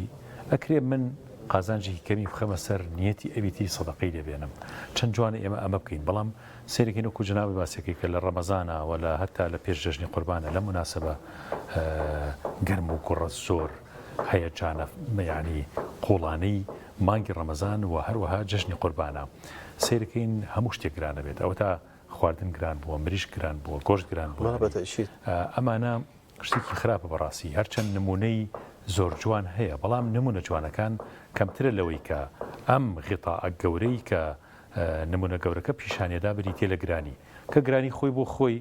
و شت گرانکردن بازار گەرمکردن بەوەی کە تۆ لەسەر حسابی خەڵک یعنی پارێکی زۆر لە خەڵک سێنی بۆی خۆی قازانچکە ئەمە خۆی بۆ خۆی لەگەڵ ڕۆحی دینە لەگەڵ ڕۆحی هاوکاری و یارمەتیە ناگونجێت چەند جوانە ئەو نمونە جوانەی کە پیاوێک لە دوکانەکەی دانیشتووە ئافرەتێک یەتەڵێ کیلۆیە بڵین بۆ نمونە فلان میوە بچەند ئەمیش نیوەی قیمەتەکاڵێ لە هەمان کاتا پیاوێکی تر وەستاوە قیمەتی تەواوی بە وتووە دوایی پیاوە ئافرەتەکە بۆ ئافرەتەکەی کێشە ئەڕوا پیاوەکاڵی کاکە تۆ بە نیوەی ئەوە یاو بە و بۆچی بۆ نەوتیڵاخر ئەو لەبەروی فەقیرە و نیەتی من بەو جۆری لەگەڵاکەم ئێمە ئەم نمونانەمان زۆر زۆرە بەس نەبووە بە وەجه عامەکەی ژیانی موسڵمانان و خەڵکی کوردستانی خۆشەویستمان خەڵکێکە بەڕاستی ئێمە هەر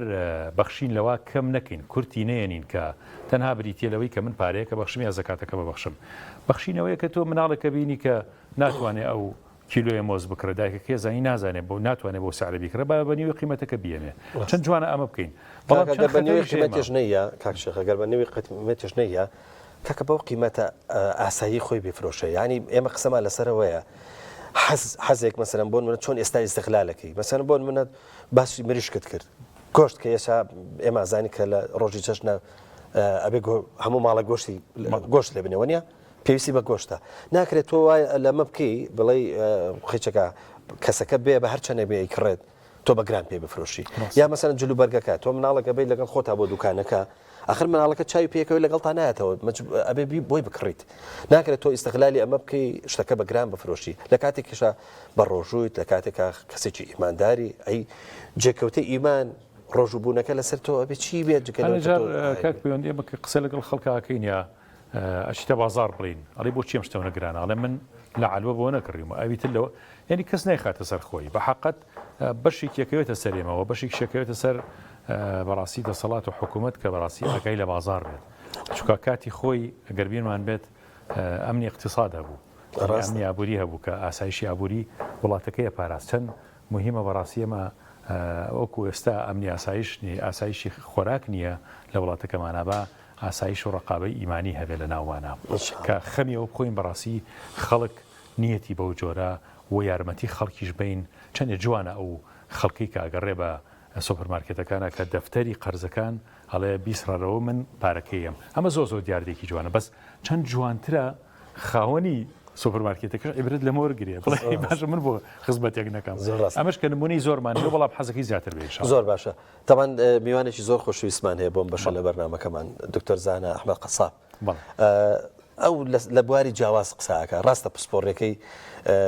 لە نەخۆشە دەرونیەکانە بەڵام بەدڵنایەوە ڕەنگە پرسیاری دیکەشی لە بکەین لەبارەی مەسەن بۆن من بابەتی ڕەمەزانیات و ئەمانەیە طبعا دکتۆر زانە ئێمە زۆرمان خۆشەوێ زۆر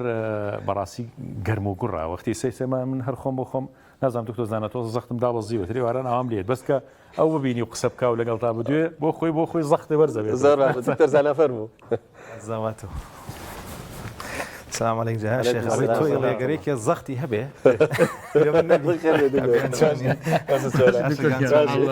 شكري دابز قريك زختي هبه بيني ولا ما والله ان شاء الله دكتور جعفر ان شاء الله سلام يا رب جناب شكاك شيخ من حزك بفيه وبرسيارة بكم بس تو دار بش دكتور انا زخت ما دابز يا اخو بخير دكتور سپاسەکەی دوو کەسمان هەیە یەکێکیان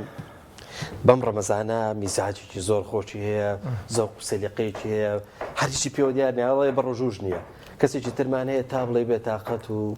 تا بڵێ لەشدیا هێزرا و چزامەوەی کاڵەش زەختی داوەزیوە مەبەسم شێخ نییە بەڕاستی یعنی زۆر بێتاقەتە ناوێری قسەی لەگەڵا بکەین ئەمەوێری قسەی لەگەڵاکەی ئەم دوو کەسە بۆ ئاوان خۆشحاڵ بووم خۆی بە پێی تاکان فەرقی هەیە هینێک دروست بۆ ڕەمەزان کە ئەنەما ڕەمەزان ینی تۆڕەی هەر نازەم لە کۆنەوە ئەم قسەیە چۆتە ناو یەکەوە بۆ تا عەقڵێکی جەماعی ئەمە موشکیلەیە بەس لە ڕاستیە ڕەمەزان وانە زۆربەی کات ئێمە لە ڕووی علمیەوە هەتا تەلەبە ئەڵێ لە ڕەمەزانە بە ڕۆژوو بم بۆ تەرکیز خراپ نییە ئەڵێن بە ڕۆژوو بە دووسە ڕۆژ یەکەمی لێ دەرچێت سەرتێشە و بێتاقەتەبی و سیستمی لەش ڕانە هاتووە دوای ئەوە تەرکیزیش بە قوتەکە میزاجش ڕێکە کاک پەیوەندی ئەوانەی کە قەلەقیان هەیە هەر جۆرە نەخۆشیی قەلەقی بێ یاخود نەخۆشی خەمۆچیان هەیە باشە تەشجیعیانەکەین بە ڕۆژوو بن مەگەر عیلاجەکانی زۆر بێ نیوەڕوانی ئیلا بێتیا بێ ئینجاڵین بە ڕۆژوو بە بۆ چونکە ڕۆژوو سەبرتە داتێ ئەگەر لی بزانانی بەڵام هەندێک کەس هەیە وەکو وتم یا ئەوەی لە عەقڵە جەماعیەکە وەریگرتووە بێ میزاجە یان ئەوەی خۆی کەم خەوە خواردن ناخوا پارشێ و ناکە باش نییە هەندێکی شەیە لەوانەیە زوو سەرێشە زەفەری پێبەرێ هەندێکی شێ لەوانەیە خۆی تەبعی تحملی برسێتی کەمکە بەس بەعام ڕەمەزان فرسەتێکی زۆر باشە بۆ ڕاهێنانی خۆت بۆ ئارامگری بەس بە پرسیارە لە هینەکان بکەیت کاکچێک لە ئەو ئێمە تەمان لە ڕەمەزانە زیاتر لە جاران خۆمان یەکلایکەینەوە بۆ عیبادەتکردن هەر عیبادەتێکیش جۆرێک لە ئاسوودەیمانایەت یعنی نوێژ بە جەماعەتەکەین کە تەراویحەکانمانەکەین بە کۆمەڵ ینی هینێکی کەشێکی زۆر خۆشە یا کە دوعاکەین هەست بە ئاسوودەیەکەکەین ئەم پەرستشانە چ کاریگەریەکی دەرونیان هەیە لەسەر ئینسانی ئیماندا ئیدمانتەکە والله ئیدمانتەکە بەس بەلایەنە باشە خۆی ئیدمان چییە ئەگەر ڕاست بە تعبیرەکە ینی ئیدمانی وەسمان موادی مخدراتنی ئیدمان چییە کەسەکە بۆ حەزەکە ئەو جگەرەیە پێشەیە بۆ ئۆتیلایەکە بخوا لە بەرەوەی کۆمەڵێک ڕژێن لە ناو دەماخیا دەرەدرێ بۆ نمونە مادەی دۆپامینە گابایە گلوتامێتە مجموعێنە کاتێکێکە عیبادەتەکە و عیباتەکەی بە ڕۆحانەتێکی باشێکە مناجاتێکی لەگەڵایە فەرەحێکی پێدا ئەم مادانە لە ناو دەماخە خۆی هەر ئۆتۆماتیکی ڕژێ ئەوەندەی تر زیاتر ڕژێ دۆپامین و ئینکیفالین و ئیندۆرفین و بۆ ارتیاحێکی پێدا ئارامگرتنەوەی پێدا وای لێکە مرتاح بێ ئارامگر بێ چێژێکی دەرونی هەیە تەسەوڕ وایە لە هیچ شتێکی تری نەفسیە دەست ناکەوێت ئیلا لە عیبادەتانە بێ ئەو ئارامە دەرونی کەس دەکەی تۆ پاڵ پشتێک تەیە خۆی گەورەی سوبحانەهو و تەعالا گوێی لێتە هاوکارتە تەواتە ڕاستە ئێمە لە ڕۆ عیبادەتەکەیەوە بەبێ ئەوەی بزانین چی ڕۆدا لە جیسمە یعنی چۆڵی ملکەتین بەڵام لە ڕاستیان گۆڕانکارانش لە مێشکی ئینسانەکەی و لە جستە ئینسانەکەیان ڕۆدا کامانە ڕوویدا هۆرمۆنەکانی قەلەقی کەمە بنەوە لەو کاتەیە کە خۆی ئۆتۆماتیکی ئەم ڕۆژە ئینسان و هۆرمۆنانە درەدا لە زکاتی قەلەقیا زیاکە وەکو کۆرتیزۆڵ وەکو ئەدریناڵین وەکو هەتا ئینسۆلین بە هۆرمۆنی قەلەقی ناسراوە کەمتر دەرەدرێ ئەو کاتە کەسەکە زیاتریش برسی نابێ ئەگەر عیبادەتەکەی باش بێ چکە تۆ ئینسۆلین زۆر دەردرا کەسەکە شەکر زۆر سەرفەکە مەجبورە بێ خواردن خواچکە برسیە بێتەوە بەڵام کە تۆ هۆرمۆنی سترێسەکانە کەم بۆ لە جسمە ئارام بیتوانێت ئەو مشکلێشت حلەبێ کاک دکتۆر نازانم داتایەک بڵاوە بێتەوە دوای ڕەمەزان بە تایبەتی لەلایەن ئەوەی کە پێکوترێ مرور ینی بە تایبەتی ئەڵەن حادیسە کەمە بێتەوە یا مەسەلەن بۆن منە تاوان کەمە بێتەوە ینی کۆمەڵک داتا بڵاوە بێتەوە ینی هۆکاری کەمبوونەوەی ئەم تاوان و ئەو جۆرێک لە عەسەبێت و ئەوانە دەمی سارە کەمە بێتەوە تاوانی دەستدرێژی و ئەوەی کە ئینسان زبریتایە کەمە بێتەوە هۆکارەکەی چییە؟ لەبەرەوەی تربێتی غەریزەکان دەکەی ئینسان غەریزەی هەیە خۆی گەورە سوبحانەهو و تەعالا دروستی کردووە بۆت برسێتیە توێنێتیە سێکسە دەسەڵاتە تەمەلوکە ئەمانە هەمووی غەریزەن و هەموویمان هەمانە بەڵام ڕێگا باشەکەی بەکارێنی بەدەستی بێنی لە ئیسلامەوە فێرەکری تۆ لە ڕەمەزانە چونکە سەبری لەسەر حەڵالەکە گرتووە فێری تەمرینی غەریزەکان تەبی غەریزەی سێکسە غەریزەی خواردنە کە شەرعیە توانی بەکاری بێن لەگەڵ خانەوادەی خۆت خواردن خۆی نایخۆی کاتە تدریبت پێکردو ئێمە ئیمان وای دابنێن ئیمان چۆنەڵی لە دڵی ئینسانەکە یەتوە چێ ها پێغەمبەر فەرمێ یەزید و یەنقص دەرونیش بەشێک لە عولەما کۆنەکانی نەفس بەشێک لەوانە یۆنگە باسی وایە کاڵێت دەروون بریتە لە شتێکی ڕۆشتوو هاتوو وەکو تەفسیرەکەی خۆمان وایە وەکو ئیمانەکە وایە ئەمە ئەگەر بێت و تۆ بەردەوام تەمرینی پێ بکەی بەرەو بەسەرواچ بەرەو سەرەوە یعنی چی بەرەو لە باڵاکان کەمالەکان بەرەو بەها باڵاکانە چێ بەرەو ئەوواچێک ئینسانێک بێ زەرری بۆ کەس نەبێ قانجازی بۆ خەڵکە بێ کەواتە ئێمە لە ڕەمەزانە کاک پێوەن تەمرینمان کردو بچی بە غەریزەکانمان و ڕامان هێناوە لەوەی کە بەجۆی لەژێر کۆنتترۆلی خۆمان نابێ نەکدایمە لەژێر کۆنتترۆلی غەریزەکانمان نابین و کووتمان غەریزە خراپ نییە بەڵام ئەگەر لەژێر کۆنتترۆلی تویان نەبێ خراپە بۆ ئەو لەواچە یەکێک بێ لە تەفسیرەکانی ئەو حاڵەتە کەتۆر طبعا ئێمە ڕۆژانە کۆمەڵێ دکتۆری وەکو جەنابتان بەڕێزکە خزمەتیان نابین هەر کەسەی لە بواری خۆی و خساسی خۆیە کە چەندێک مانگی ڕەمەزان سوودی هەیە لە بواری ئێوەیەوە ڕەمەزان چیەکە لەگەڵ ئێوەیە و دەستکەوتەکانی ڕەمەزان لە اختصاسەکەی ئێوەیە چییە حەزەکەین بڵین دکتۆرزانە کە جنابیان لە بوارە دەرونیەکەی خۆیان یاخود چارەسەری نەخۆشی دەرونیەکان و نەفسیەکان چۆن مانگی ڕەمەزان نەبێتە چارەسەر بۆ کێشە دەرونیەکان ئایا کێشە دەرونیەکان بە ڕۆژوگرتن بەو قابلیەتیانەی یاخود بەو ماهیەتی کە مانگی ڕەمەزان هەیەی ئەبێتە چارەسەر بۆ هەندێک لە نەخۆشەکانی یا بەگشتی بۆ گشت نەخۆشەکانی دەرونی کاشە بەگشتی ئاین پارێزکارێکی سەرەکیە لە توش نەبوونت بە گرفتی دەرونی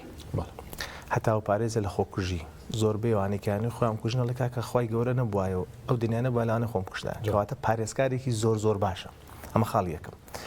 ئێمە گەر بڕۆینەوە بۆ پێناسەی دەروندروستی دای ماڵین 4 بنەمای سەرەکیە توانای بەرگەگرتنی ناڕەحەتەکانی ژیانی هەبێ کەسەکە بتوانێت بەسەر خۆشەکانی ژیانی شازاڵ بێت چونکە هەندێک کەسێ لە خۆشیات وەزعی تێگەچێت لەسەر خەتە ڕاستەکە لایە کەواتە مەیەک دوو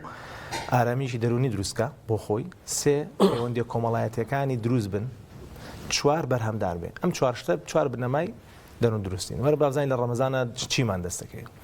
تۆ بەڕاهێنانی خۆت بە ڕۆژ و بە سەبرگرتن لەسەر تەراویح نوێژە فەرزەکانت وانێ لە کاتی خۆیان ئەم ڕۆژە جوزێ قورآن خوێنی لانی کەم سەڵاوات و زیکرەکانت تۆ چیت کرد هاتی بەرگەگرتنی خۆت سەبرگرتنی خۆت زیاتر دەچکە بەڕاستی عیبادەت سەبریە بێ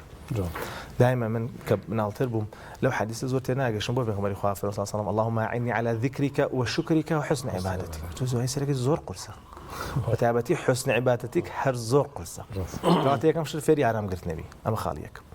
خاڵی دووەم ئایا خۆشنودی دەرونی دروست نابێ ئارامی دەرونی دروست نابێت لە عیبادەتە خۆم باسمان کە تۆزە لەو پێش و هەموو موسڵمانێکی شەمازانێ ئەمە شتێکی بەدیهیە کە تۆ نوێژەکەی مرتاحبی بڕۆژۆبی ئەوارە بە تایبەتی لە کات ڕۆژەکانە مرتاحبی شەو نوێژەکەی مرتاحبی کەواتە خاڵی دووەمیشمان لە دەرون دروستی بەدەستێنە ئەی خاڵی سێم بەدەستێنین زۆر بەباشی لە ڕەمەزانە ئیفطار هەیە جەماعی هەیە هەروانە نازانی فلان شوێن فلان ماڵ داوەتی کردووی سەردانی خەڵکە لە لایانی کۆمەڵایەتەکە بە خۆتە بێت لە تەراویح برادەرەکان تێبینی هەموو شوێ کەواتە لایانی کۆمەڵایەتەکەت بەهێزتر بوو کەواتە سوودی سێم یەتە سەر سوودی چوارەم هەندێک موسڵمان هەیە بەرهەمداربوونەکەی زۆر زیادکە هەندێک شێخ بەنا هینە بێ سەری شێ تۆڕابێ و کەمە بێتەوە کاک پەیوەندیتی ئەمەیان ئەتوانین بڵین دوولایەنەیە بەگشتی مەفروض وایە مادەم ئەم سیانەی تری بە ئیجابی بۆ هێناوین ئەبێ چوارەمیشمان بە ئیجابی بۆ بێنێ لە ڕەمەزانە تۆ بەرهەمداربوون زیاتر بێ هەتا گەر خوێندنەوەی کتێب بێ قورئان خوێندن بێ ئیشەکەی خۆت بێ هەوڵ بێ باشتر بیکەی کوالتر بی کەواتە ڕەمەزان بۆتەوە کاریەوەی 4 بنەمای سەرەکی دەرون دروستی هەیە بۆی ئینسانەکە هەی بێ سەرەکی لە هەر چواریە پێچی ئەگەر بێت و بەباشی لی تێگەشت بێ بەباشی ئەنجامی دابێت زۆر باش کاک شێخ تۆ بۆ عیدێک تەیە لای شێفەکان بەسەر لە سەرێک لە شێفەکان نایتەوە تۆ بچەوە کاکە زەختی داوەزێت ڕۆژانەی کە لەگەڵ کاک پەیوەندم کاک پەیوەند زۆر جوانیان دوێنێت پێویست ناکەم باشە بە ئیجازەتان دکتۆر لەگەڵ جەنابیش تا لە خزمەتتان گفتگوکردێت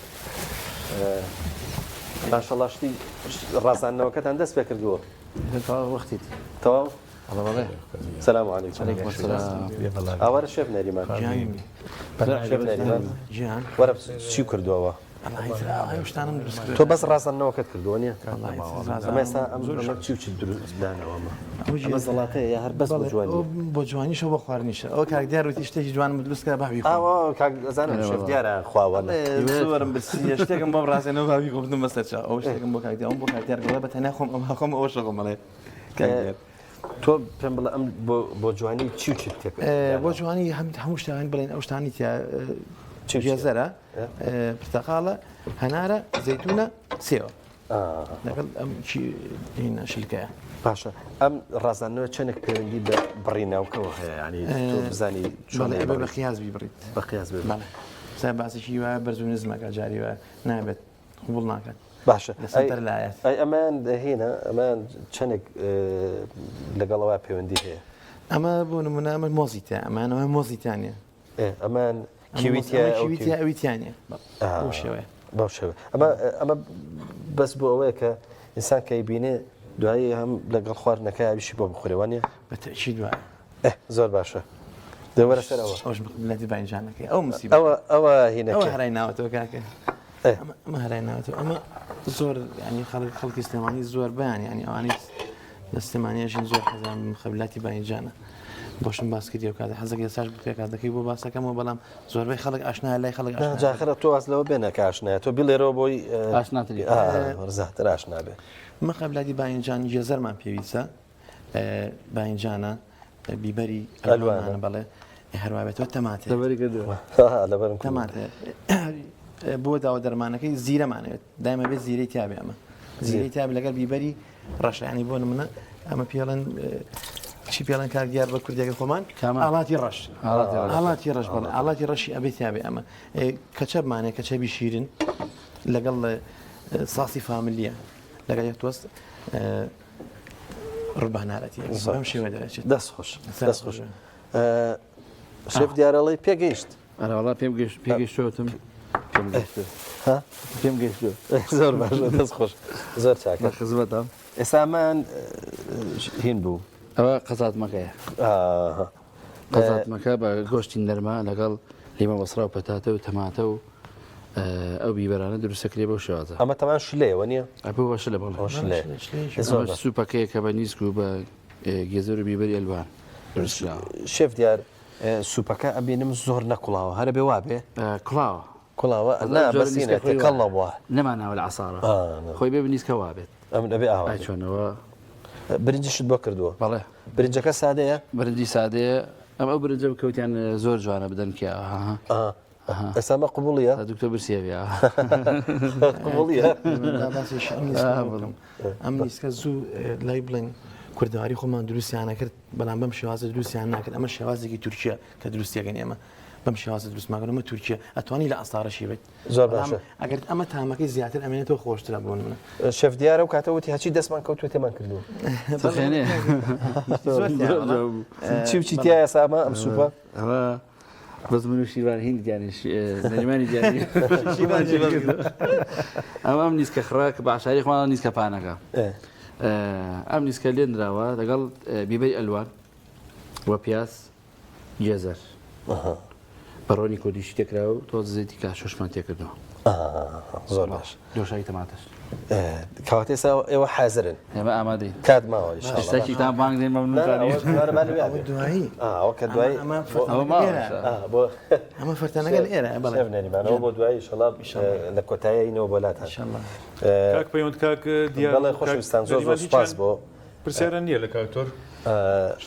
دکتۆر من تۆزە نووسرم لە خواردنە بە تایبەت لە فارشێوانە بەڵام هەرچێکە خۆم بەڕاستی هیاسکب ئاوسێ هێ مایدەم ئازارێ بێ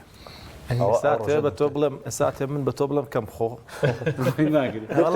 ئەو ڕۆژە دکتۆر دیاری لێرە بوو خۆم کەم ناخۆم تەمە ڕۆژە دکتۆر دیاری لێرە بوو پرسیارە لە ئەو کردا باش بووە ئاوە ئیشیەوە نە بە جاری وای ئیشێمە شتێکێ بە شەڵاوانیشیەوە زۆر باشە زۆر سپاس بۆ زەیتی کاشۆ هەروها لە خۆشخانەی بەخشین کە سپۆنسەری بەرنامەکەمانەکە و پشتیوانی بەرنامەکەمانە خۆشەویستان دەچینەوە لای دکتۆر زانا دکتۆر بۆ لێرەوە پرسیارێک نەکەن قوربان لە خزمەتین دکتۆر على الضيف يأتي أميرا ويجلس أسيرا. على ميوان بأميرية بس كداني أسيري. سپاسدەکەین. ولا خزمەتانە. تۆ گەورە و عزیزی ئێمە سپاس دەکەین. دکتۆر هەندێک وا بیرەکەنەوە کە تۆ خۆت گریتەوە لە هەموو شتێک هەتا لە حەڵاڵەکانیش لە مانجی ڕەمەزانە. ئەمە جۆرێکە لە کەپت. جۆرێکە لە چی؟ جۆرێکە لە کەپت. کەپت. ئەم کەپتەش کاریگەری دەرونی لەسەر ئینسان دروستەکە. حەزەکەم وەڵامی ئەم پرسیارە بیتەوە. نا سیکە خۆی کەپت چییە؟ کەپتەوەی ئەو شتە نەکەی. نا بەڵام تۆ بۆ مودەیەکی زەمەنی ئەو شتە ناکەی.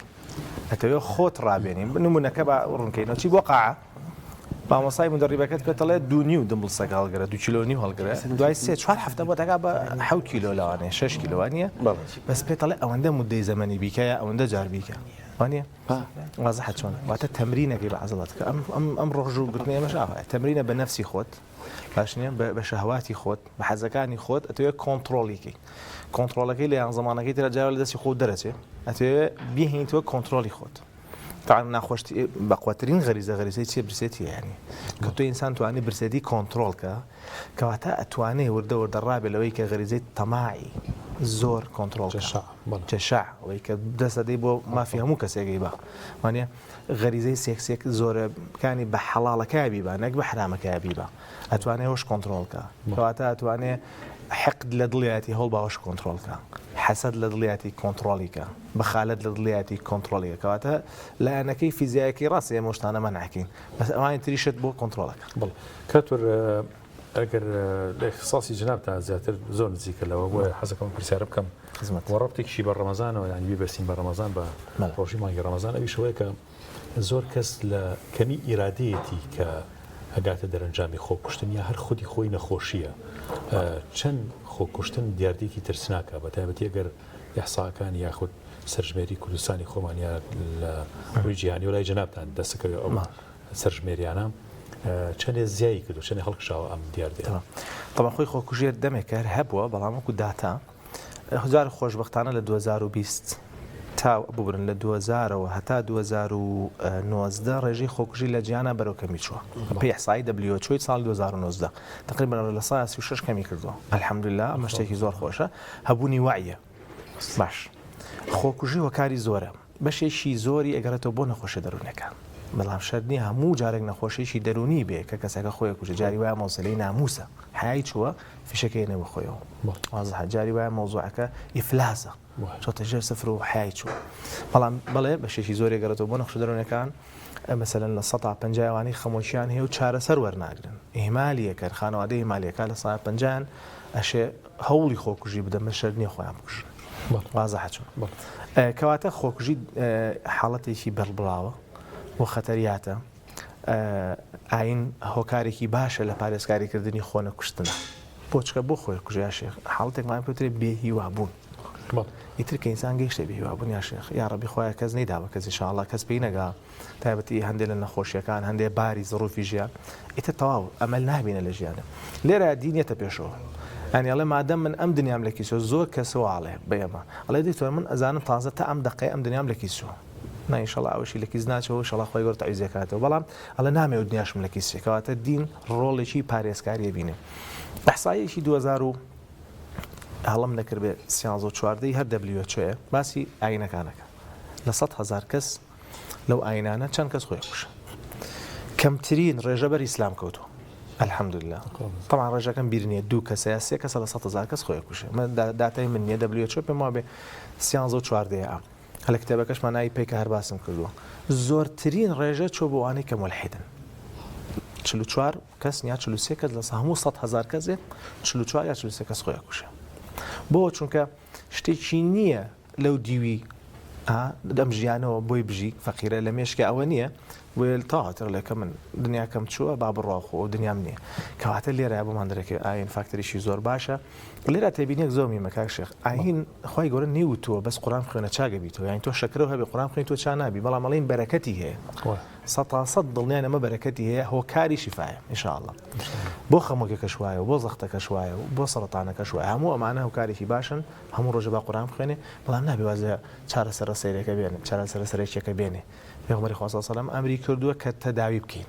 هەر جۆرە تەداویەک لەو سەردەما هەیە بچین بەکاری بێنین کەواتە ئێمە لەسەرمانە وەسیلەکە بگرینە بەر بەڵام هەموو دکتۆرێک باش ئەو هازانێ ئەوە شفا نییە ئەمە وەسیلەیەکە عیلم پێی گەشتووە شفا لای خۆیان ئەوە زۆر زۆر مهمە. کاک دکتۆر ئێمە مادام تۆزێک تەجاوزی هینەکەمان کرد و تیشمان پرسیاری جیاوازەکەی وانە ئێمە مامەڵەکردنمان لەگەڵ گرفتە دەرونیەکانی خۆمانە مامەڵەکردنێکی خراپە ینی بۆ نمونەیەکێک بە من بڵێ سەردانی دکتۆرێکی دەرونی بکە ڕەنگە شەڕی لەگەڵا بکەم چونکە لە وعی ئێمە شتێک هەیە ناوی دکتۆرێکی دەرونی ینی مرشێت بم بۆیە چمە لای دکتۆری دەرونی بەس فعلێ نەمشتە وایە دکتۆر نەوەڵام لە ڕاستیە بۆ شێوازە نییە ئێمە حەزەکەم شتێک ڕوونکەمە باش بۆ پرسیارەوە کاپەیەوە زۆر باش بوو ئەوانەی خەڵک لەسەر جادەیان بینێ باشە خۆی کە مستەڵەحەکە بەداخەوە کەلیمە شێتیان بۆ بەکاردێ ئەمانە با پرسیارێ بکەین ئەمانە چەندە لە ئەسڵان نەخۆشی دەرونیان هەیە ئەمانە بەشێکیان هۆکاری گەشەنەکردنی دەماخیانە لە مناڵیەوە باشە دەماخیان گەشەی نەکرد هەندێکیان بەڵێ نەخۆشی نەفسی توندەکانن کە بێلانن کاتە با ڕێژەکە بڵێن ئێمە ڕێژەی لە ساعت چەندی نەخۆشەکانمان لەوانەیە بگاتە ئاستێک ئەو کەلیمەی بۆ بەکاربێنە کە کەلیمەیەکی زۆر زۆر هەڵەیە لە ساعت 5 بۆ 7 ناپەڕێ لە تا 5 بۆ 7 نەخۆش دەرونەکان تێناپەڕێ واتە لە ساعت 9 نەخۆش دەرونەکان بە قەلەقیەکان بە هەموو جۆرەکانیەوە بە خەمۆشیەکان بە هەموو جۆرەکانە کە چل جۆری لاوەشیمان هەیە لە خەمۆشیە بە هەموو نەخۆشەکانی تری میزاجەوە هەموو نەخۆشەکانی تری زوهانەوە بە هەموو نەخۆشەکانی ئیدمانەوە ئیدمان عایدیەمێ نەخۆشیەکانی سێکسیەکانەوە لادانە سێکسیەکانەوە ماژە نەخۆشی نەفسی حسابەکرێ بە هەر هەمیانەوە لە ساعت 9 تر هیچیان نابینی کەسێک بەدەست بۆ شوێنێ پەلاماریە شێبای عەزەتی شێبە بەس ئەکرێ عەزەتی خۆی بات بەڵام بەڵێ ئەو کێشەیەمان هەیە بەتایبەتی لەگەڵ خەمۆشیەکەیە لەگەڵ وەسواسێت زۆر توندەکانە جاری وایە کەواتە ئەمانە بینی کەسی زۆر بەڕێزن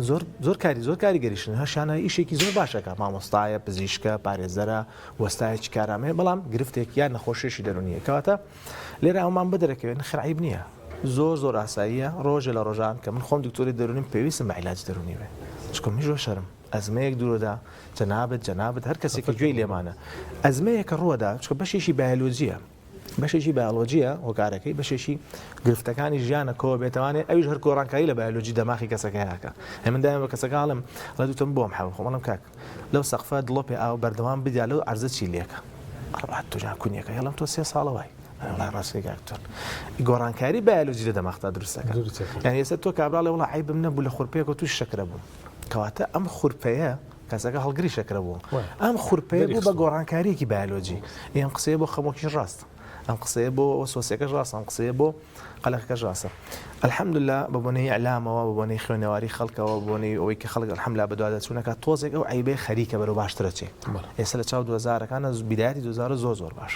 دام پرسیارە بەشێکی ماوە دکتۆر بەشەکەی تری ئایا نەخۆشە دەرونەکان لە کۆمەڵگای ئەمە زیادی کردووە واگەر زیادی کردووە لە لای ڕێژەکە لە لای پیاوان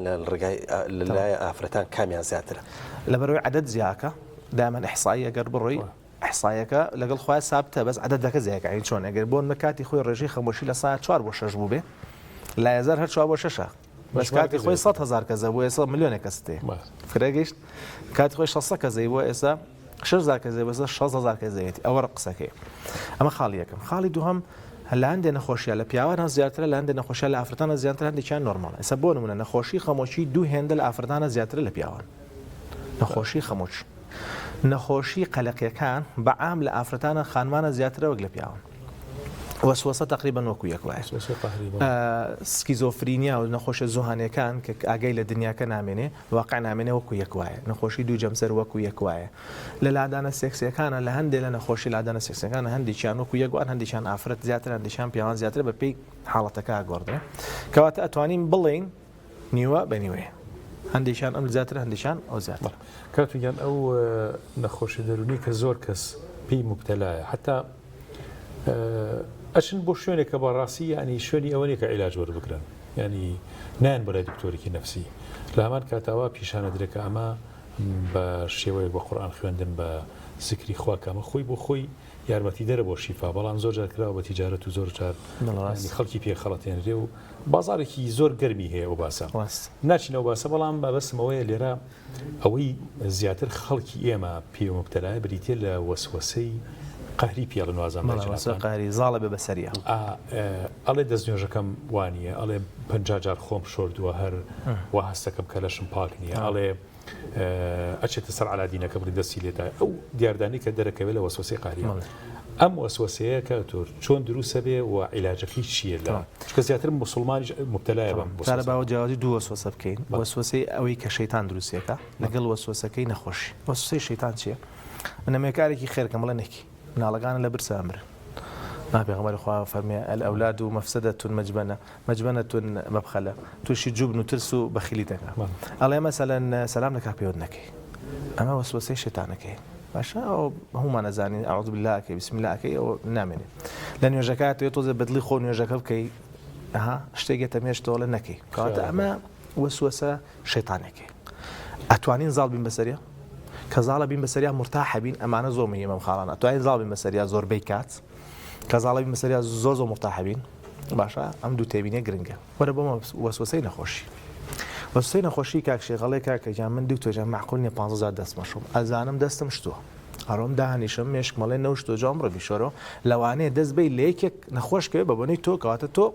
گوناحبارە بین وازەحە چۆن کە ئەچێ ئەیکا نامرتاحە بێ نایشی کە هەر نامرتاحە بێ ئەمی تریان کە زاڵەوی بەسەریا مرتاحی ئەوە جیاوازیەکە شەیتانەکەوت ماچی کە زاڵی بەسەریاڵی الحەمدولله نەفسی خۆم زاڵکە بەسەریە ئەمیان نەزاڵە بێ بەسەریا فەقیرە کە زاڵی ژەوێ بەسەریا بێزاریەکە لە بۆ نەوشت تۆ خراپی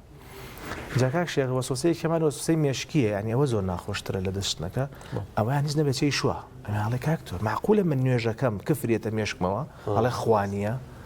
مێشکمە باڵێ خوانیە خۆمەزانم خوا هەیە نوێژەکەم ئیتە لە نوێژەکەم دروست نییە طبعاەوە لێرەوە نوێژەکان دروستە بە حکمی شەرع پێوەی کە بسیار ماڵمەوەسا کردو خوێندومانەتەوە لەو بارێ ئەسڵەن من دایمە پیانەڵم ئێوە دوو ئەجرتان هەیە ئەجرێکیان نوێژەکەکەی ئەجرێکیان لە من ئازاتری وەسوسەکە هەوە ئیزعاج تەکا بەڵام هەر نوێژەکەتەکەی دوو ئەجر دەیە کە تۆ ئەجری نەخۆشیەکە و ئەجری ئەوە کەش کەواتە هەتا ترسیشیان هەیە کافر بن کە هیچ زەرری ینی شتی ترشتی سێکسی ئەڵێ دکتۆریەتە مێشکمەوە تە ناڕەحەتە ئیزعاجیانەکە کورتی قسان هۆکاری ئەمە چێکاکشیان هۆکاری ئەمە بەشێکیان بریتە لە پەروەردەی مناڵی زۆر بەڕقی لەوانە پەروەردەکرابێ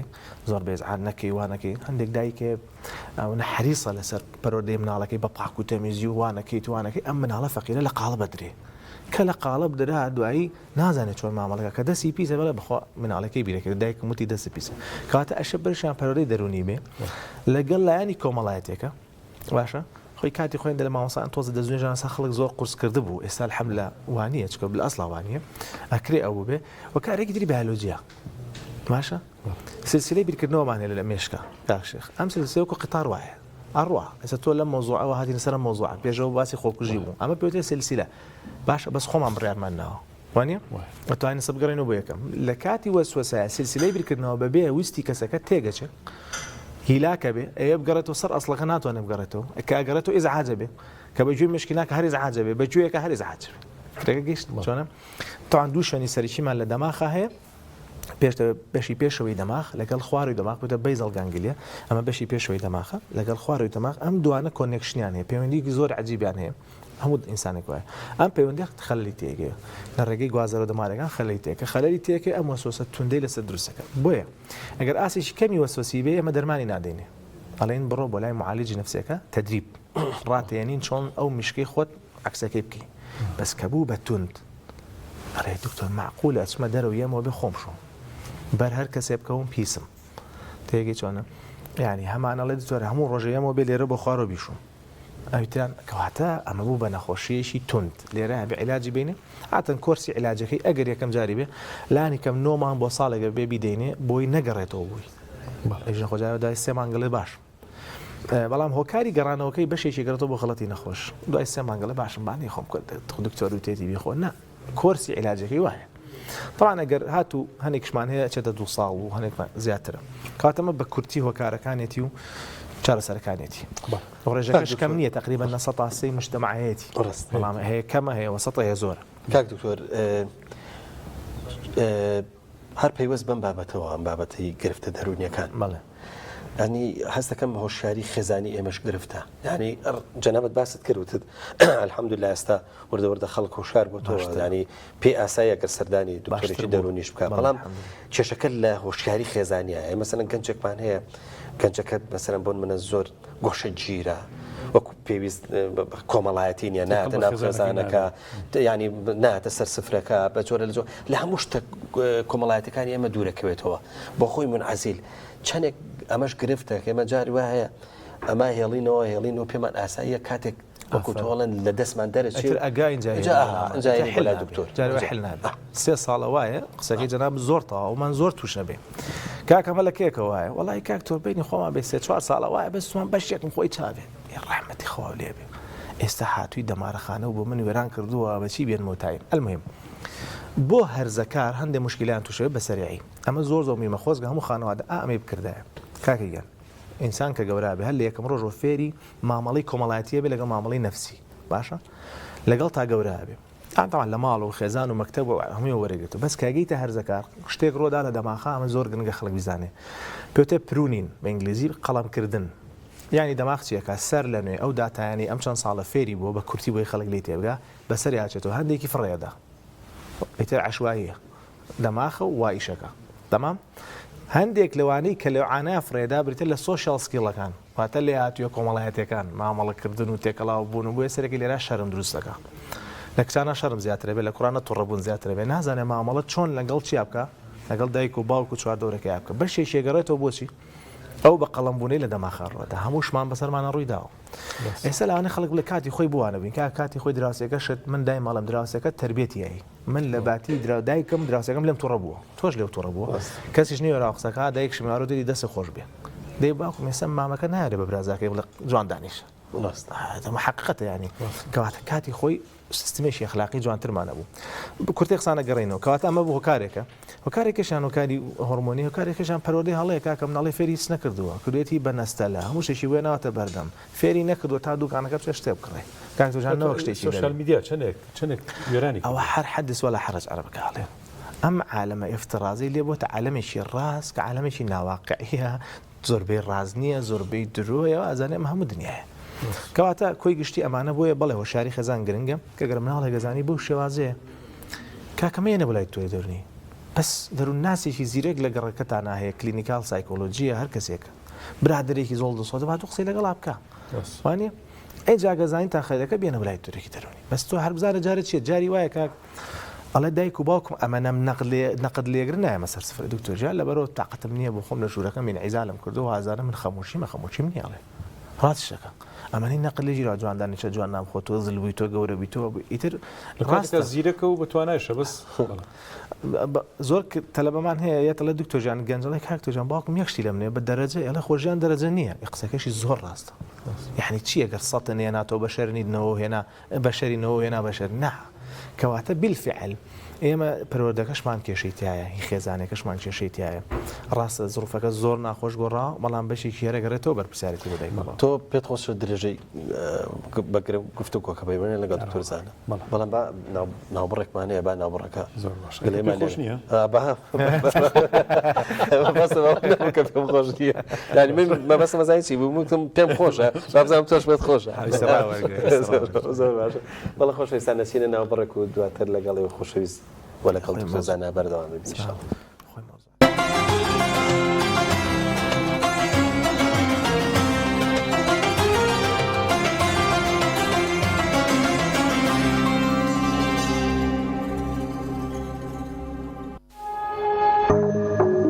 توب آرت تاکەبریکاری تۆڕی میدیایی کۆمەڵ بۆ بەرهەمهێنان و بڵاوکردنەوەی ڕێکلام.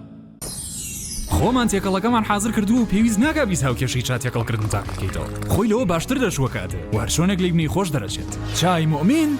تام و بۆن ئایدی ئێمەیە ئاستێرە 350 پەنجەرە ئەو ئۆفەر و داشکاندانن کە تایبەتن بە تۆ لەگەڵ لایفستایلی تۆدا گونجاو لە ڕێم خزمەت گوزاریەوە دەتوانی تا 5 هێندە باڵانسی بێ بەرامبەر بۆ پەیوەندی بەدەست بهێنیت لەگەڵ داشکاندن کە دەگاتە لە 150 لەسەر پاکێجەکانی ئینتەرنێت و پەیوەندی هەروەها بەکارهێنانی بێبەرامبەری سناپچات لە چەند پاکێجێکی دیاریکراوی ئینتەرنێتدا چەندین تایبەتمەندی و ئۆفەری داشکێنراوی تریش با چاوت لەسەر ئەستێرە 350 پەنجەرە بێت تا داشکاندن و ئۆفەرە تایبەتەکان بزانیت لە ڕێی پەیوەندیکردن یان ئەپلیکیشنی ئاسیاسیڵ لەگەڵ حەبی ئیکۆپڵ هێزی ڕاستەقینەی ئۆتۆمبیلەکەت ببینە. ناوەندی سانە بۆ پێداویستی حەج و عومرە بینینی شوێنە پیرۆزەکانی ئیسلام چێژی تایبەتی خۆی هەیە. پێشانگاکەمان کار ئاسانە بۆ حاجی و عومرەکارانی بەڕێز بۆ ئەوەی سەفەرەکەیان تایبەتتر و تەنها بیر لە بەجێهێنانی فەریزەکانیان بکەنەوە. ئەویش بەدابینکردنی هەموو جۆرە پێداویستیەکانی حەج و عومرە بە نرخی جملە و باشترین جۆرەکانی کە تەسبیح بە هەموو شێوەکان و سیواک و بەرماڵ و هەموو جۆرە بۆنێکی گەورە و بچووک و کڵاو ئاوی زەمزەم بە چەند شێوازێک. لەگەڵ ئەوانەشدا باشترین جۆری قەڵەمی قورئان خوێنمان لا دەست دەکەوێت. لای ئێمە هەموو بابەتێک تایبەت بە دیاری بۆ خۆشەویستانت بەردەستە. ناونیشان سلێمانی حەوزە وشکەکە بازاڕی مراد تەنیش دوکانی حاجی عارفی عەتەر یاخود گەڕەکی ئازادی جادەی سیەکە نزیک مزگەوتی هەنجیرەکە. بۆ زانیاری زیاتر پەیوەندی بەم ژمارە تەلەفۆنانەوە بکەن. ناوەندی سانە بۆ پێداویستی حاج و عومرە.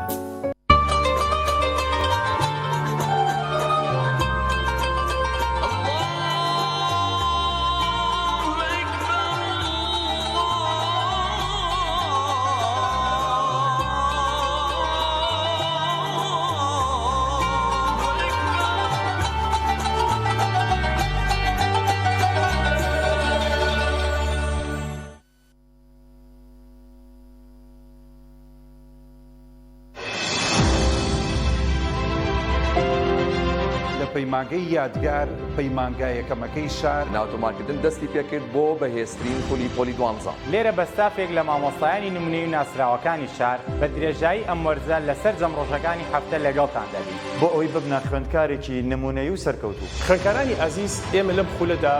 زۆر بە وردی و بە پراکتیکی وانەکان شی دەکەینەوە منهەج زۆر بە جوانی و شێوازێکی زانستیانە تەواو دەکەین. پەیمانگای یادگار باڵی زۆرترین خوێندکاری من لە باڵا و یەکەمەکانی هەیە. هەر بۆیە دەمانەوێت ئێوەش یەکێک بن لە یەکەمەکانی هەیە. لەگەڵەوەشدا چەندین سیمیناری گرنگ و بەرنامەی تایبەتی سەعیکردنتان بۆ دادەن. تاوەکو بگەن بە ئامانجەکانی خۆتان ئامادە بن بۆ تاقیکردنەوەی وزار. پێکەوە هەنگاو بەرەو داهاتوێکی گەشت دەنین لە پەیمانگای یەکەمەکەی شارەوە چاوەڕاتن. ناونیشان گەڕەکی مامۆستایان جوتسایدی مامۆستایان خوارد مزگەوتی قازی محەممەد یاخود دەتوانی پەیوەندی بکەی بەم ژمارانەوە.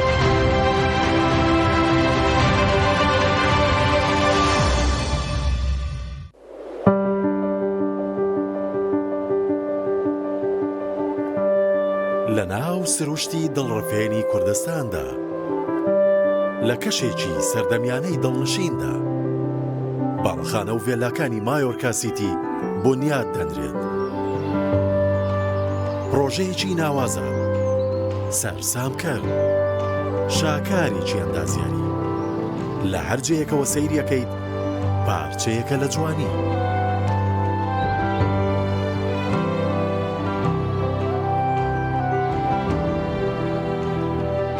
خزمەتگوزاریەکانی شێوازی ژیانت دەبەناسێکی تر. ئێرە زیاترە لەوەی بە خەیاڵت دادێت، زیاترە لەوەی بیرت لێ کردوتەوە، زیاتر لەوەی شارێکی نمونەی پێت دەبەخشێت.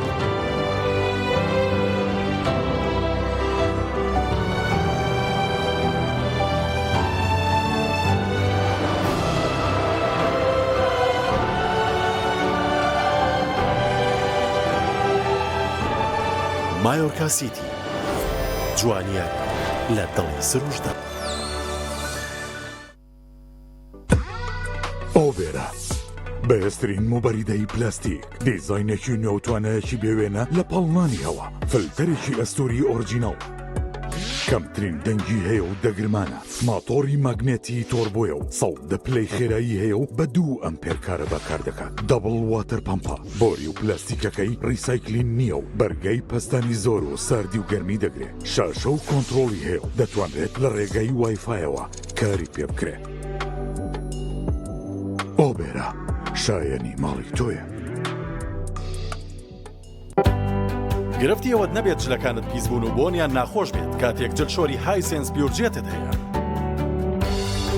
ئەم جلشۆرە سیستمی هەڵمی تێدایە بە تەواوەتی جلەکانت لە پیسی پاگەکاتەوە و بۆنێکی خۆشیانەداتێ و ناژێڵێت چرچ ببن سیستمی ئینڤێرتەری تێدایە و ڕێگرێت لەوەی هەر گرفتێکی کارەبایت بۆ دروست بێت دیزاینێکی جوانی هەیە و کواڵیتێکەشی هێچکار بەرزە لە یەکادا هەم جلەکانت بۆ شووە و هەم بە باشترین شێوە وشکیانەکاتەوە و ناژێڵێت جلەکانت چرچ و لۆچیان ڕوبەرێکی گەورەی هەیە و 10 کیلۆگرام پۆشاک لە خۆڵ ئەمانە و چەندین تایبەتمەندی تر لەم جۆرە نوێی جلشۆری هایسنسدا بۆ تۆ ئامادەکرا هەرچەند لە یەکتر دوور بین دیسان پێک دەگەینەوە ئێمە بۆ یەکتری پشتین نابێ بیرتان بچێتەوە وەرە عەزیز نزیک بینەوە دڵمان بۆ یەک بکەینەوە بە یەکەوە بەهێزترین با دوور نەکەوینەوە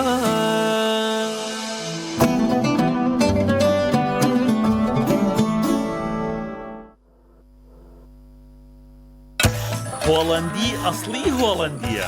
لاوەڕەکەی هۆڵەندیە مانگاکەی هۆڵەندیە شوانەکەشی هۆڵەندیە شیرێکی سروشتی و خاوێن هۆڵەندیە حاجی هۆڵەندیە ئەم شیرە هۆڵەندیە دانەیەکەم بەرەبی بەمە ماڵەوە بیخۆنەمە هۆڵەندیە هۆڵەندی ئێوەش بیرتان بێت شیرێکی سروشتی و خاوێن شیری ئۆرۆیە Melk van Euro wordt gemaakt in de boerderijen van Nederland. بۆ خوای پیاوەکە دۆیەکەمان بیر چووە جایا پراخی گەڵامی و بێ دۆ خوراوە ئێ باشە لەم شوێنە سۆڵەوانە من دۆ لە شوێ پێیاکەم بۆ جەنابڕ هەستە بەخوا دۆنێنی نان ناخۆم ئەمڕۆ بڕۆ پێیاکە بۆ چۆ کاکە بۆ چۆ ئەرێ تۆ بەسەری بردوچیتە بۆ من مەڕم یا هاتم پرسیارێکی لێ بکەم بدانم ماس و دۆی سروشتیتان هەیە ڕێک بۆ شوێنە ڕاستەکە هاتوون بەرهەمەکانمان هەموو سروشتی فرێشن فەرمو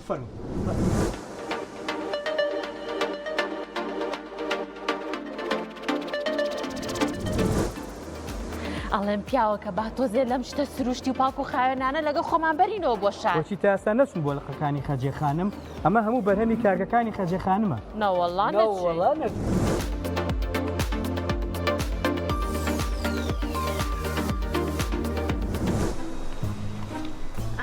بەس نەبوو هاتین ولی لای بە کاکە باقیم ناوێ باقی چی دۆیە بیخۆرەوە بەزیابێ دەست خۆش بەخێر چن پاپیسان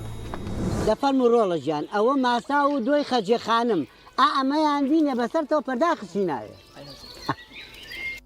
خەجێخانم یەکەمین براندی بەرهەمە خۆماڵیەکان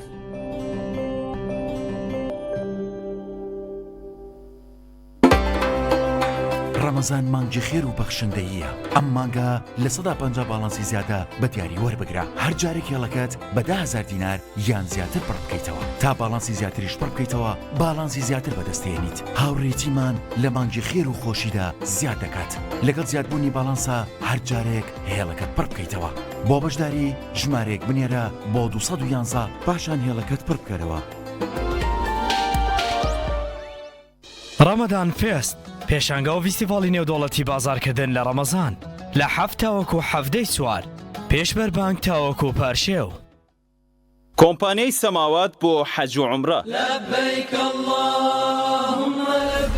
کۆمپانیەکەمان هەڵدەسێت بە گەشتی پیرۆزی عومرە بۆ هەردوو شاری مەکەی پیرۆز و مەدینەی درەوشاوە گەشتی عومرە ئارامی دڵ و دەروونە لەگەڵ پیرۆزیەکانی خوای گەورەدا شوێنی نزیک و باشترین خزمەتگوزاری لە تایبەتمەندیەکانی کۆمپانیای سەماواتە ڕابردوو سەلمێنەری وتەکانمانە ئیحرام بۆ پیاوان و سەرپۆش بۆ دایکان دابینکردنی دوو جانتای قەبارە جیاواز دیاری کۆمپانیای سەماواتە گەشتەکانی کۆمپانیای سەماوات بە سەرپەرشتی عەبدوڵڵای مەلاسەعیدی سیاگوێزی ناونیشانی کۆمپانیای سەماوات سلێمانی دارۆغا بەرامبەر مزگەوتی دارۆغا. لەگەڵ حەبی ئیکۆپڵ هێزی ڕاستەقینەی ئۆتۆمبیلەکەت ببینە.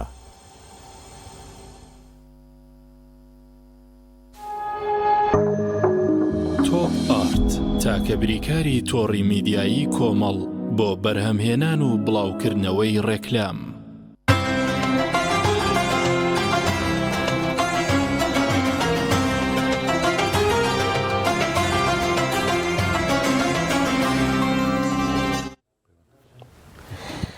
دکتۆر ئێمە باسی ئەومان کرد کە بەداخەوە هۆشیاری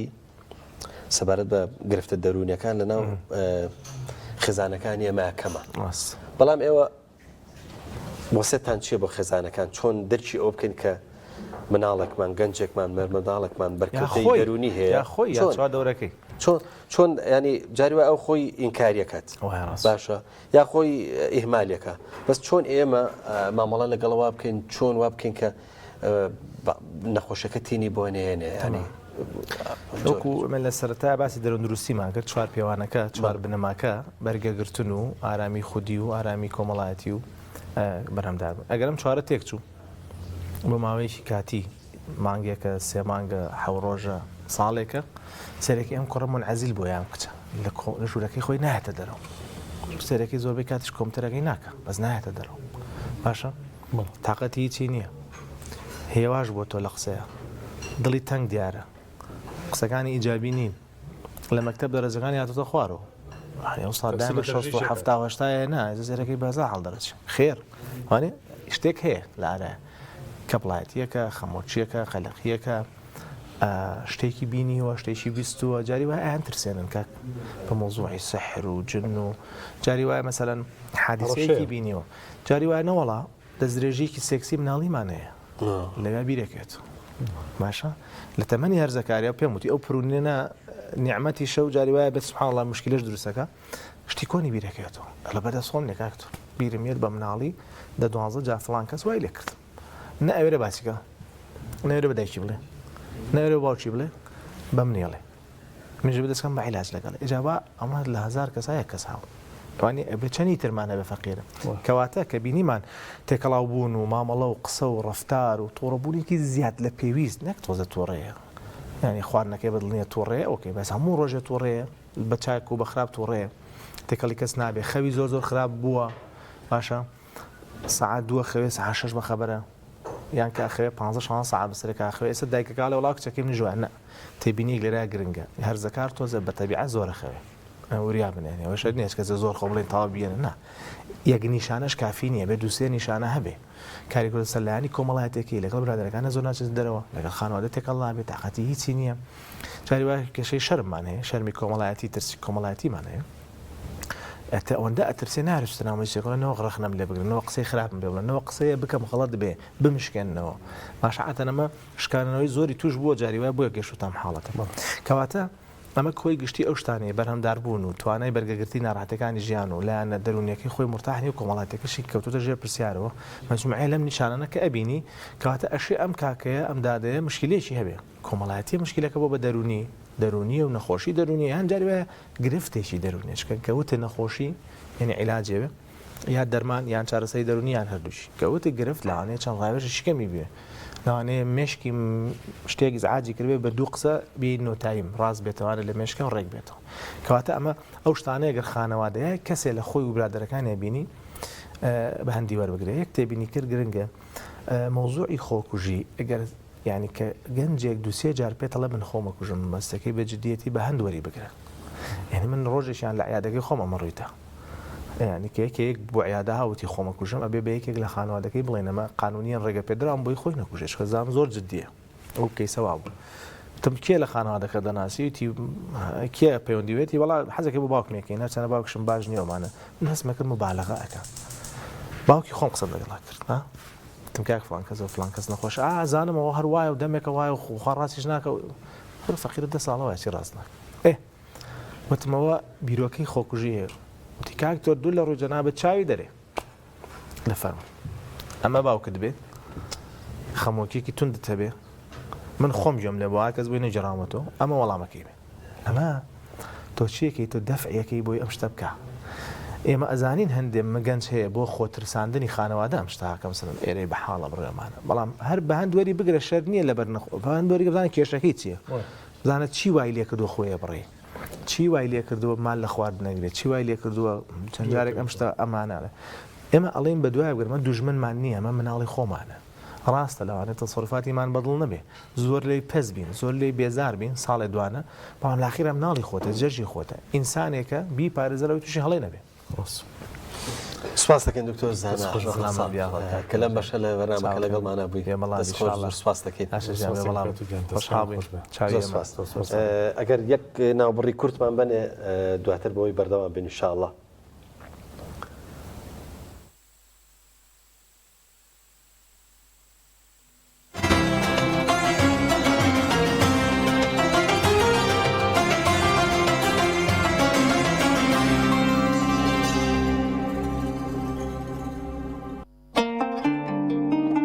بڕگەی خواردن و تەندروستی بە سپۆنسەری نەخۆشخانەی بەخشین زەیتی کاشۆ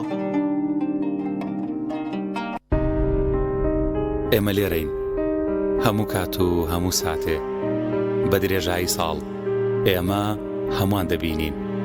بۆ کار ناکەین تا سوپاسمان بکەن بەڵکو بەرپرسیارەتی و ڕازی دڵمان جێبەجێەکەین ئێمە لە ناخی ئێوە هەڵقڵاوین خۆشویستنی کار و پیشە و بەدەستێنانی ڕەزامەندی خوددا ئامانجمانە شانازی دەکەین کێکێکین لە باشترین نەخۆشخانەکانی هەرێمی کوردستان ئێمە لە نەخۆشخانی بەخشینین لای ئێمە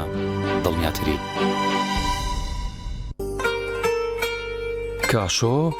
بەرهەمێکی خانەدانە تایبەت بەخوان و چێشتخانە چێژ و جوانی زەیتی کاشۆ مایەی کۆکەرەوەی خێزانە بۆ دوورکەوتنەوە لە زەخت و شەکرا کاشۆ دەوا و دەرمانە هەمیشە مەڕوانە لە هەرزانی کە ئەزانی لەسەر سیحەتت گرانە دەسا هەڵبژێرە زەیتی کاشۆ بەرەکەتی سفرە و خوانە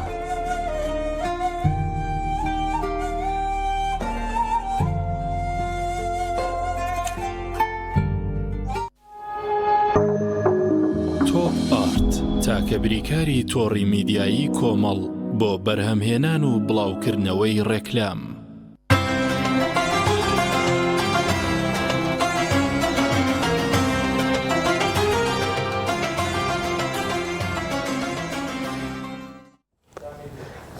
کاک شێخ وردە وردە لە کۆتایی بەرنامەکە نزیکە بینەوە تۆش هەستەکەم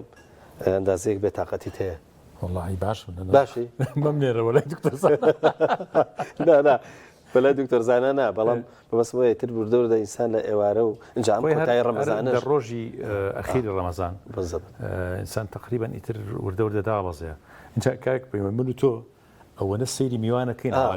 ئەو تەرکیزە من لارە بێت ڕاست ئەو تەرکیزە هی ئەوەیە تەرکیزەکە ڕاستەکەی بەتابەتی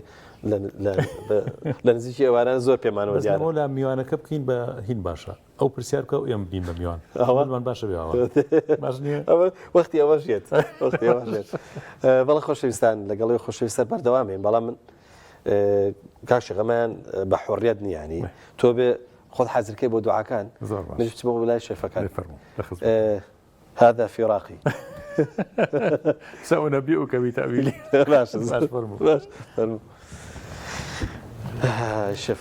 شێفە بەڕێزەکان چاڕی تۆ بینەوە هەڵبژڕین زۆر باشە دەری بێنە جارێ لێ مەکەرەوە چاوەڕی جەناب سلام علیکم ئەمە سەنعاتەکەی شێف نەریمان بەڵێ بەڵێ وایە ئەمەی زۆر باسیە کرد زۆر بە مهم چی کردووە خەمی لەکەوتووە بەڵام شتەکە جوانە شێف نەریمان ئەمە ئەوە بووکە نابینە بوو خۆمان ناوماندا کومان چییە؟ گۆشت بە فڕن گۆشت بە فڕن ئێستامە